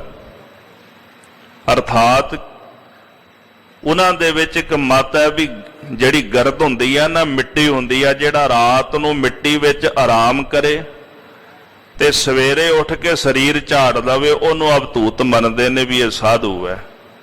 ਇਹ ਪਦਾਰਥ ਦੀ ਇੱਛਾ ਨਾ ਕਰੇ ਵੀ ਮੈਂ ਸੋਹਣੇ ਮਕਾਨਾਂ ਵਿੱਚ ਪਲੰਘਾਂ ਤੇ ਸੋਣਾ ਹੈ। ਪਰ ਅਸਲ ਵਿੱਚ ਅਵਧੂਤ ਕਿਹਨੂੰ ਮੰਨਿਆ ਜਾਂਦਾ? ਜਿਹੜਾ ਵਿਕਾਰਾਂ ਨੂੰ ਝਾੜ ਦੇਵੇ, ਅੰਦਰ ਦੇ ਵਿਕਾਰਾਂ ਨੂੰ ਝਾੜ ਦੇਵੇ। ਜੈਸੇ ਸਰੀਰ ਤੇ ਲੱਗੀ ਗਰਦ ਝਾੜ ਦੇਈਦੀ ਹੈ, ਤੈਸੇ ਆਪਣੇ ਅੰਦਰ ਦੇ ਵਿਕਾਰ ਨੂੰ ਜਿਹੜਾ ਝਾੜ ਦੇਵੇ ਉਹਨੂੰ ਅਵਧੂਤ ਕਹਿੰਦੇ ਨੇ। ਆਪਾਂ ਨੂੰ ਵਿਰਕਤ ਸਾਧੂ ਕਹਿ ਦਿੰਦੇ ਆ, ਤਿਆਗੀ ਸਾਧੂ। ਤੇ ਗੁਰੂ ਅਰਜਨ ਦੇਵ ਜੀ ਮਹਾਰਾਜ ਨੇ ਫਿਰ ਇਹਦੀ ਵਿਆਖਿਆ ਵੀ ਕੀਤੀ, ਸਾਧ ਨਾਮ ਨਿਰਮਲਤਾ ਕੇ ਕਰਮ। ਕੌਣ ਹੈ ਸਾਧੂ? ਜਿਹਦੇ ਕਰਮ ਨਿਰਮਲ ਨੇ, ਜਿਹਦੇ ਕਰਮਾਂ ਵਿੱਚ ਨਿਰਮਲਤਾ ਹੀ ਹੈ, ਨੇਤਰਾਂ ਵਿੱਚ, ਰਸਨਾ ਵਿੱਚ, ਕੰਨਾਂ ਵਿੱਚ, ਹੱਥਾਂ ਦੇ ਵਿੱਚ ਨਿਰਮਲਤਾ ਹੀ ਹੈ। ਤਾਂ ਉਹ ਨਿਰਮਲਤਾ ਹੀ ਕੀ ਹੈ? ਜਿਤਨੇ ਵੀ ਕਰਮ ਉਹਦੇ ਪਾਸੋਂ ਹੁੰਦੇ ਨੇ ਉਹ ਹਮੇਸ਼ਾ ਚੰਗੇ ਕਰਮ ਹੀ ਹੁੰਦੇ ਨੇ। ਉਹਦੀ ਵੇਖਣੀ, ਅੰਤਰ ਗੁਰ ਆਰਾਧਨਾ, ਜਿਹਵਾ ਜਪ ਗੁਰ ਨਾਉ, ਨੇਤਰੀ ਸਤਿਗੁਰ ਪੇਖਣਾ, ਸਰਵਣੀ ਸੁਣਨਾ ਗੁਰ ਨਾਉ। ਇਹ ਨਿਰਮਲਤਾ ਹੀ ਹੈ, ਇੱਕ ਅਵਧੂਤ ਦੇ ਕਰਮ ਨੇ। ਹਿਰਦੇ ਵਿੱਚ ਆਰਾਧਦਾ ਗੁਰੂ ਨੂੰ, ਨੇਤਰਾਂ ਨਾਲ ਦਰਸ਼ਨ ਕਰਦਾ, ਕੰਨਾਂ ਨਾਲ ਸਿਫਤ ਸੁਣਦਾ, ਰਸਨਾ ਨਾਲ ਗਾਉਂਦਾ ਹੈ, ਉਹਦੇ ਕਰਮ ਨਿਰਮਲ ਨੇ। ਗੁਰਦੇਵ ਕਹਿੰਦੇ ਐਸਾ ਅਵਧੂਤ ਜਿਸ ਨੇ ਅੰਦਰ ਦੇ ਵਿਕਾਰ ਜਿਹੜੇ ਨਿਵਰਤ ਕਰ ਦਿੱਤੇ, ਵਿਕਾਰਾਂ ਦਾ ਤਿਆਗ ਕਰ ਦਿੱਤਾ ਹੈ। ਜਿਹੜਾ ਅਵਧੂਤ ਐਸੀ ਮਤ ਦੀ ਪ੍ਰਾਪਤੀ ਕਰਦਾ ਹੈ। ਅਹਨਸ ਸੁਨ ਸਮਾਦ ਸਮਾਵੈ, ਦਿਨ ਰਾਤ ਉਹ ਨਾਮ ਜਪਦਾ ਹੋਇਆ ਸੁਨ ਸਮਾਧੀ ਵਿੱਚ ਜਾ ਕੇ ਸਮਾ ਜਾਂਦਾ, ਨਿਰਵਿਕਲਪ ਸਮਾਧੀ ਦੇ ਵਿੱਚ, ਜਿੱਥੇ ਕਿਸੇ ਪ੍ਰਕਾਰ ਦਾ ਫੁਰਨਾ ਨਹੀਂ ਹੁੰਦਾ। ਅਰਥਾਤ ਕਿ ਉਹ ਬ੍ਰਹਮ ਲੀਨ ਹੋ ਜਾਂਦਾ ਹੈ, ਬ੍ਰਹਮ ਦੇ ਵਿੱਚ ਜਾ ਕੇ ਅਭੇਦ ਹੋ ਜਾਂਦਾ। ਜਿੰਨੇ ਵੀ ਫੁਰਨੇ ਕੁਫੁਰਨੇ ਨੇ ਸਰੀਰ ਵਿੱਚ ਹੀ ਨੇ, ਸਰੀਰ ਵਿੱਚ ਰਹਿੰਦੇ ਆ। ਮਨ ਜਦੋਂ ਬਾਹਰ ਭਟਕਦਾ, ਫੁਰਨੇ ਕੁਫੁਰਨਿਆਂ ਵਿੱਚ ਰਹਿੰਦਾ ਹੈ, ਭਟਕਦਾ ਰਹਿੰਦਾ ਹੈ। ਤੇ ਜਦੋਂ ਕੋਈ ਗੁਰੂ ਕਾ ਸਿੱਖ ਪਰਮੇਸ਼ਰ ਦਾ ਨਾਮ ਜਪਦਾ ਹੈ ਤੇ ਨਾਮ ਜਪਦਿਆਂ ਜਪਦਿਆਂ ਫਿਰ ਜਦੋਂ ਸੁਰਤ ਉਹਦੀ ਇਕਾਗਰ ਹੋਣ ਲੱਗਦੀ, ਮਨ ਇਕਾਗਰ ਹੋਣ ਲੱਗਦਾ ਹੈ, ਫਿਰ ਉਹ ਨਿਰਵਿਕਲਪ ਸਮਾਧੀ ਵਿੱਚ ਜਾ ਕਰਕੇ ਸਮਾ ਜਾਂਦਾ, ਅਭੇਦ ਹੋ ਜਾਂਦਾ ਹੈ। ਰਹਾਉ ਭਿਖਿਆ ਭਾਏ ਭਗਤ ਪਹਿ ਚੱਲੈ, ਜੋਗੀ ਅਕਸਰ ਦੂਜਿਆਂ ਦੇ ਘਰ ਦੇ ਵਿੱਚ ਮੰਗਣ ਵਾਸਤੇ ਜਾਂਦੇ ਨੇ, ਮੰਗ ਕੇ ਗੁਜ਼ਾਰਾ ਕਰਦੇ ਨੇ। ਪੰਡਤ ਗੁਲਾਬ ਸਿੰਘ ਜੀ ਦਾ ਮੈਂ ਇੱਕ ਬਚਨ ਪੜ੍ਹਿਆ, ਉਹਨਾਂ ਨੇ ਪਹਿਲਾਂ ਨਾ ਇੱਕ ਮਿੱਠਾ ਜਿਹਾ ਤਾਨਾ ਮਾਰਿਆ ਰੱਬ ਨੂੰ। ਕਹਿੰਦੇ ਵੀ ਰੱਬ ਨੇ ਇਹਨਾਂ ਸਾਧੂਆਂ ਨੂੰ ਪੇਟ ਲਾ ਦਿੱਤਾ ਹੈ, ਇਹ ਗਲਤੀ ਕੀਤੀ ਹੈ। ਵੀ ਉਹਨਾਂ ਨੇ ਕੁਝ ਬਣਾਉਣਾ ਤਾਂ ਹੁੰਦਾ ਨਹੀਂ, ਫਿਰ ਉਹਨਾਂ ਨੂੰ ਮੰਗਣ ਵਾਸਤੇ ਜਾਣਾ ਪੈਂਦਾ ਲੋਕਾਂ ਦੇ ਘਰ ਵਿੱਚ, ਵੀ ਮੰਗ ਕੇ ਪ੍ਰਸ਼ਾਦਾ ਛਕਦੇ ਆਪਣਾ ਗੁਜ਼ਾਰਾ ਕਰਦੇ ਨੇ। ਵੀ ਇਹ ਗਲਤੀ ਕਰ ਦਿੱਤੀ। ਰੱਬ ਨੂੰ ਇਹ ਚਾਹੀਦਾ ਸੀ ਵੀ ਜੇਕਰ ਉਹਨਾਂ ਨੂੰ ਪੇਟ ਲਾਇਆ ਨਾ ਤੇ ਉਹਨਾਂ ਦਾ ਭੋਜਨ ਉਹ ਦਰਖਤਾਂ ਦੇ ਫਲ ਬਣਾ ਦਿੰਦਾ, ਵੀ ਉਹ ਫਲ ਖਾ ਕੇ ਗੁਜ਼ਾਰਾ ਕਰ ਲੈਂਦੇ। ਫਿਰ ਨਾਲ ਹੀ ਉਹਨਾਂ ਨੇ ਜਵਾਬ ਦੇ ਦਿੱਤਾ ਵੀ ਰੱਬ ਨੇ ਚੰਗਾ ਕੀਤਾ ਵੀ ਸਾਧੂਆਂ ਨੂੰ ਪੇਟ ਲਾ ਦਿੱਤਾ। ਕਿਉਂਕਿ ਜਦੋਂ ਗ੍ਰਸਤੀਆਂ ਦੇ ਘਰ ਦੇ ਵਿੱਚ ਮੰਗਣ ਜਾਂਦੇ ਨੇ ਨਾ ਤੇ ਗ੍ਰਸਤੀਆਂ ਨੂੰ ਦਰਸ਼ਨ ਦਿੰਦੇ ਨੇ, ਤੇ ਉਹਨਾਂ ਦੇ ਦਰਸ਼ਨ ਕਰਨ ਨਾਲ ਗ੍ਰਸਤੀਆਂ ਦਾ ਭਲਾ ਹੋ ਜਾਂਦਾ ਹੈ। ਰੱਬ ਨੇ ਚੰਗਾ ਕੀਤਾ ਵੀ ਸੰਤਾਂ ਨੂੰ ਸਾਧੂਆਂ ਨੂੰ ਪੇਟ ਲਾ ਦਿੱਤਾ। ਉਹ ਪੇਟ ਦੀ ਭੁੱਖ ਕਰਕੇ ਗ੍ਰਸਤੀਆਂ ਦੇ ਘਰ ਵਿੱਚ ਜਾਂਦੇ ਨੇ ਤੇ ਦਰਸ਼ਨ ਭੇਟਤ ਹੋਤ ਨਿਹਾਲ, ਉਹਨਾਂ ਦੇ ਦਰਸ਼ਨ ਕਰਕੇ ਗ੍ਰਸਤੀ ਵੀ ਨਿਹਾਲ ਹੋ ਜਾਂਦੇ ਨੇ, ਗ੍ਰਸਤੀਆਂ ਦਾ ਵੀ ਭਲਾ ਹੋ ਜਾਂਦਾ। ਜੋਗੀ ਲੋਕ ਮੰਗਣ ਵਾਸਤੇ ਜਾਂਦੇ ਨੇ, ਭਿਖਿਆ ਮੰਗਦੇ ਨੇ। ਗੁਰੂ ਨਾਨਕ ਸਾਹਿਬ ਜੀ ਕਹਿੰਦੇ ਅਸਲ ਭਿਖਿਆ ਕਿਹੜੀ ਹੈ? ਭਿਖਿਆ ਭਾਏ ਭਗਤ ਭੈ ਚੱਲੈ, ਜਿਹੜਾ ਪਰਮੇਸ਼ਰ ਦੀ ਪ੍ਰੇਮਾ ਭਗਤੀ ਕਰਦਾ ਔਰ ਉਹਦੇ ਭੈ ਵਿੱਚ ਚੱਲਦਾ, ਇਹੀ ਅਸਲੀ ਭਿਖਿਆ ਹੈ, ਇਹੀ ਅਸਲੀ ਖੈਰਤ ਹੈ। ਬਾਬਾ ਫਰੀਦ ਸਾਹਿਬ ਜੀ ਕਹਿੰਦੇ ਸ਼ੇਖ ਫਰੀਦਾ ਖੈਰ ਦੀਜੈ ਬੰਦਗੀ, ਤੇਰੇ ਦਰ ਤੋਂ ਮੈਂ ਇਹੀ ਭਿਖਿਆ ਮੰਗਦਾ, ਕਿਰਪਾ ਕਰਕੇ ਬੰਦਗੀ ਦੀ ਖੈਰ ਮੇਰੀ ਝੋਲੀ ਦੇ ਵਿੱਚ ਪਾ ਦੇ। ਹਮ ਭੀਖਕ ਭੇਖਾਰੀ ਤੇਰੇ, ਤੂੰ ਨਿਜ ਪਤ ਹੈ ਦਾਤਾ, ਹੋ ਦਇਆਲ ਨਾਮ ਦੇਹੋ ਮੰਗਤ ਜਨ ਕੋ ਸਦਾ ਰਹੋ ਰੰਗ ਰਾਤਾ। ਮੈਨੂੰ ਭਿਖਿਆ ਚਾਹੀਦੀ ਹੈ, ਮੈਂ ਭੋਜਨ ਦੀ ਭਿਖਿਆ ਨਹੀਂ ਮੰਗਦਾ ਮਾਲਕ ਜੀਓ, ਤੁਹਾਡੇ ਦਰ ਤੋਂ ਪ੍ਰੇਮਾ ਭਗਤੀ ਦੀ ਦਾਤ ਮੈਂ ਮੰਗਦਾ ਹਾਂ। ਕਿਰਪਾ ਕਰਕੇ ਪ੍ਰੇਮਾ ਭਗਤੀ ਦੀ ਦਾਤ ਮੈਨੂੰ ਬਖਸ਼ੋ। ਸਾਡੇ ਵਾਸਤੇ ਅਸਲੀ ਭਿਖਿਆ ਹੈ ਪਰਮੇਸ਼ਰ ਦੀ ਪ੍ਰੇਮਾ ਭਗਤੀ ਔਰ ਪਰਮੇਸ਼ਰ ਦੇ ਭੈ ਵਿੱਚ ਚੱਲਣਾ। ਹੋਵੇ ਸੋ ਤ੍ਰਿਪਤ ਸੰਤਾਖ ਅਮੁੱਲੈ। ਜਿਹੜਾ ਮਨੁੱਖ ਪਰਮੇਸ਼ਰ ਦੀ ਪ੍ਰੇਮਾ ਭਗਤੀ ਔਰ ਉਹਦੇ ਭੈ ਵਿੱਚ ਚੱਲਦਾ ਹੈ, ਐਸੀ ਭਿਖਿਆ ਪ੍ਰਾਪਤ ਕਰਦਾ ਹੈ, ਉਹ ਅੰਦਰੋਂ ਤ੍ਰਿਪਤ ਹੋ ਜਾਂਦਾ ਹੈ। ਤੋ ਤ੍ਰਿਪਤੀ ਦਾ ਸਾਧਨ ਕੀ ਹੈ ਜੀ? ਸੰਤੋਖ। ਜਿਹੜਾ ਸੰਤੋਖ ਅਮੋਲਕ ਹੈ, ਸੰਤੋਖ ਦੇ ਨਾਲ ਤ੍ਰਿਪਤੀ ਹੁੰਦੀ ਹੈ। ਸੰਤੋਖ ਤੋਂ ਬਿਨਾਂ ਮਨੁੱਖ ਰਜਦਾ ਨਹੀਂ। ਸੰਤੋਖ ਦੇ ਜੇ ਅਰਥ ਕਰਨੇ ਹੋਵਣ ਜੀ ਤੇ ਪ੍ਰਸੰਨਤਾ, ਜਥਾ ਲਾਭ ਤਥਾ ਸੰਤੁਸ਼ਟ ਤੇ, ਜੈਸਾ ਲਾਭ ਪ੍ਰਾਪਤ ਹੋ ਜਾਏ ਉਹਦੇ ਵਿੱਚ ਹੀ ਸੰਤੁਸ਼ਟ ਰਹਿਣਾ, ਜੋ ਕੁਝ ਮਿਲ ਜਾਏ, ਭਾਵੇਂ ਘਾਟਾ ਪਵੇ ਤੇ ਭਾਵੇਂ ਲਾਭ ਪ੍ਰਾਪਤ ਹੋ ਜਾਏ ਉਹਦੇ ਵਿੱਚ ਪ੍ਰਸੰਨ ਰਵੇ। ਇਹ ਨਾ ਆਖੇ ਵੀ ਮੈਨੂੰ ਅੱਜ ਘਾਟਾ ਪੈ ਗਿਆ। ਸੁਭਾਵਿਕ ਹੈ ਲਾਭ ਹੋਵੇ ਤੇ ਬੰਦਾ ਪ੍ਰਸੰਨ ਹੁੰਦਾ ਹੈ, ਘਾਟਾ ਹੋਵੇ ਤੇ ਦੁਖੀ ਹੁੰਦਾ ਹੈ। ਪਰਮੇਸ਼ਰ ਦੇ ਜਿਹੜੇ ਪਿਆਰੇ ਨੇ ਉਹ ਹਾਨੀ ਤੇ ਲਾਭ ਦੇ ਵਿੱਚ ਪ੍ਰਸੰਨ ਰਹਿੰਦੇ ਨੇ। ਜੋ ਕੁਝ ਹੈ ਵਾਹਿਗੁਰੂ ਤੇਰਾ ਭਾਣਾ ਹੈ, ਉਸ ਸੰਤੋਖ ਦੇ ਵਿੱਚ ਉਹ ਜੀਵਦੇ ਨੇ। ਇਸੇ ਕਰਕੇ ਗੁਰਦੇਵ ਕਹਿੰਦੇ ਨਾਨਕ ਭਗਤਾ ਸਦਾ ਵਿਗਾਸ। ਭਗਤਾਂ ਦੇ ਮਨ ਵਿੱਚ ਸਦਾ ਆਨੰਦ ਖੇੜਾ ਵਿਗਾਸ ਰਹਿੰਦਾ। ਇਹ ਹੈ ਅਸਲੀ ਸੰਤੋਖ। ਜਿਨ੍ਹਾਂ ਨੇ ਅਮੋਲਕ ਸੰਤੋਖ ਦੀ ਪ੍ਰਾਪਤੀ ਕਰ ਲਈ ਉਹ ਗੁਰਮੁਖ ਅੰਦਰੋਂ ਤ੍ਰਿਪਤ ਹੋ ਜਾਂਦੇ ਨੇ, ਰੱਜ ਜਾਂਦੇ ਨੇ। ਉਹਨਾਂ ਨੂੰ ਪਦਾਰਥਾਂ ਦੀ ਭੁੱਖ ਨਹੀਂ ਰਹਿੰਦੀ। ਸਾਚਾ ਨਾਮ ਮੇਰਾ ਆਧਾਰੋ, ਸਾਚ ਨਾਮ ਆਧਾਰ ਮੇਰਾ, ਜਿਨ ਭੁੱਖਾ ਸਭ ਗਵਾਈਆ। ਤ੍ਰਿਪਤ ਭਈ ਸੱਚ ਭੋਜਨ ਖਾਇਆ, ਮਨ ਤਨ ਰਸਨਾ ਨਾਮ ਧਿਆਇਆ। ਪਦਾਰਥ ਭਾਵੇਂ ਲੱਖ ਆਪਾਂ ਪ੍ਰਾਪਤ ਕਰੀ ਜਾਈਏ ਪਰ ਅੰਦਰ ਭੁੱਖ ਨਹੀਂ ਸਾਡੀ ਮਿਟਦੀ ਕਦੇ। ਗੁਰਦੇਵ ਕਹਿੰਦੇ ਬਿਨਾ ਸੰਤੋਖ ਨਹੀਂ ਕਉ ਰਾਜੈ, ਸੁਪਨ ਮਨੋਰਥ ਬ੍ਰਿਥੇ ਸਭ ਕਾਜੈ। ਸੰਤੋਖ ਤੋਂ ਬਿਨਾ ਕੋਈ ਰਜਦਾ ਹੀ ਨਹੀਂ, ਤੇ ਸੰਤੋਖ ਕਿਤੋਂ ਪ੍ਰਾਪਤ ਨਹੀਂ ਹੁੰਦਾ। ਸੰਤੋਖ ਕਿਤੋਂ ਖਰੀਦਿਆ ਨਹੀਂ ਜਾ ਸਕਦਾ, ਸੰਤੋਖ ਸਿੱਖਿਆ ਨਹੀਂ ਜਾ ਸਕਦਾ। ਸੰਤੋਖ ਹਿਰਦੇ ਦੇ ਘਰ ਵਿੱਚੋਂ ਉਦੋਂ ਪੈਦਾ ਹੁੰਦਾ ਜਦੋਂ ਕੋਈ ਉਹਦੀ ਪ੍ਰੇਮਾ ਭਗਤੀ ਕਰਦਾ ਹੈ। ਇਹਦਾ ਥੋੜਾ ਜਿਹਾ ਭਾਵ ਸਮਝੀਏ ਕਿ ਜਦੋਂ ਪ੍ਰੇਮਾ ਭਗਤੀ ਦੇ ਵਿੱਚ ਕੋਈ ਡੁੱਬ ਜਾਂਦਾ ਹੈ ਉਦੋਂ ਫਿਰ ਉਹ ਮਾਲਕ ਦੀ ਰਜ਼ਾ ਵਿੱਚ ਪ੍ਰਸੰਨ ਰਹਿੰਦਾ ਹੈ। ਇੱਕ ਛੋਟੀ ਜਿਹੀ ਉਦਾਹਰਣ ਹੈ, ਜਦੋਂ ਗੁਰੂ ਨਾਨਕ ਸਾਹਿਬ ਜੀ ਕਰਤਾਰਪੁਰ ਸਾਹਿਬ ਆਏ ਨਾ ਤੇ ਮਾਤਾ ਸੁਲੱਖਣੀ ਅਰਦਾਸ ਕਰਦੇ, ਪਾਤਸ਼ਾਹ ਕਿਰਪਾ ਕਰੋ, ਮੈਨੂੰ ਤੁਹਾਡਾ ਸਾਥ ਚਾਹੀਦਾ, ਮੈਨੂੰ ਆਪਣੇ ਨਾਲ ਰੱਖੋ। ਗੁਰਦੇਵ ਜੀ ਕਹਿੰਦੇ ਫਿਰ ਜਿਵੇਂ ਅਸੀਂ ਰਹਿੰਦੇ ਆ ਉਦਾਂ ਹੀ ਰਹਿਣਾ ਪਏਗਾ। ਹੋ ਸਕਦਾ ਕਿ ਰਹਿਣ ਵਾਸਤੇ ਮਕਾਨ ਨਾ ਮਿਲੇ, ਹੋ ਸਕਦਾ ਛਕਣ ਵਾਸਤੇ ਚੰਗਾ ਭੋਜਨ ਨਾ ਮਿਲੇ, ਪਹਿਨਣ ਵਾਸਤੇ ਵਸਤਰ ਤੇ ਗਹਿਣੇ ਆਦਿਕ ਨਾ ਪ੍ਰਾਪਤ ਹੋਵਣ। ਜੇ ਤਾਂ ਏਦਾਂ ਰਹਿਣ ਵਾਸਤੇ ਤਿਆਰ ਹੋ ਤੇ ਫਿਰ ਸਾਡੇ ਨਾਲ ਆ ਜਾਓ। ਮਾਤਾ ਜੀ ਕਹਿਣ ਲੱਗੇ ਗਰੀਬ ਨਵਾਜ ਸੱਚੇ ਪਾਤਸ਼ਾਹ, ਮੈਨੂੰ ਨਾ ਗਹਿਣੇ ਚਾਹੀਦੇ, ਨਾ ਵਸਤਰ ਚਾਹੀਦੇ, ਨਾ ਚੰਗਾ ਭੋਜਨ ਚਾਹੀਦਾ। ਜਿੱਥੇ ਤੁਸੀਂ ਬੈਠੇ ਉਥੇ ਮੈਂ ਤੁਹਾਡੇ ਨਾਲ ਬੈਠਾਂਗੀ। ਮੈਨੂੰ ਤੁਹਾਡਾ ਸਾਥ ਚਾਹੀਦਾ, ਮੈਨੂੰ ਗਹਿਣੇ ਨਹੀਂ ਚਾਹੀਦੇ, ਮੈਨੂੰ ਵਸਤਰ ਨਹੀਂ ਚਾਹੀਦੇ। ਇਹਨੂੰ ਸੰਤੋਖ ਕਹਿੰਦੇ ਨੇ।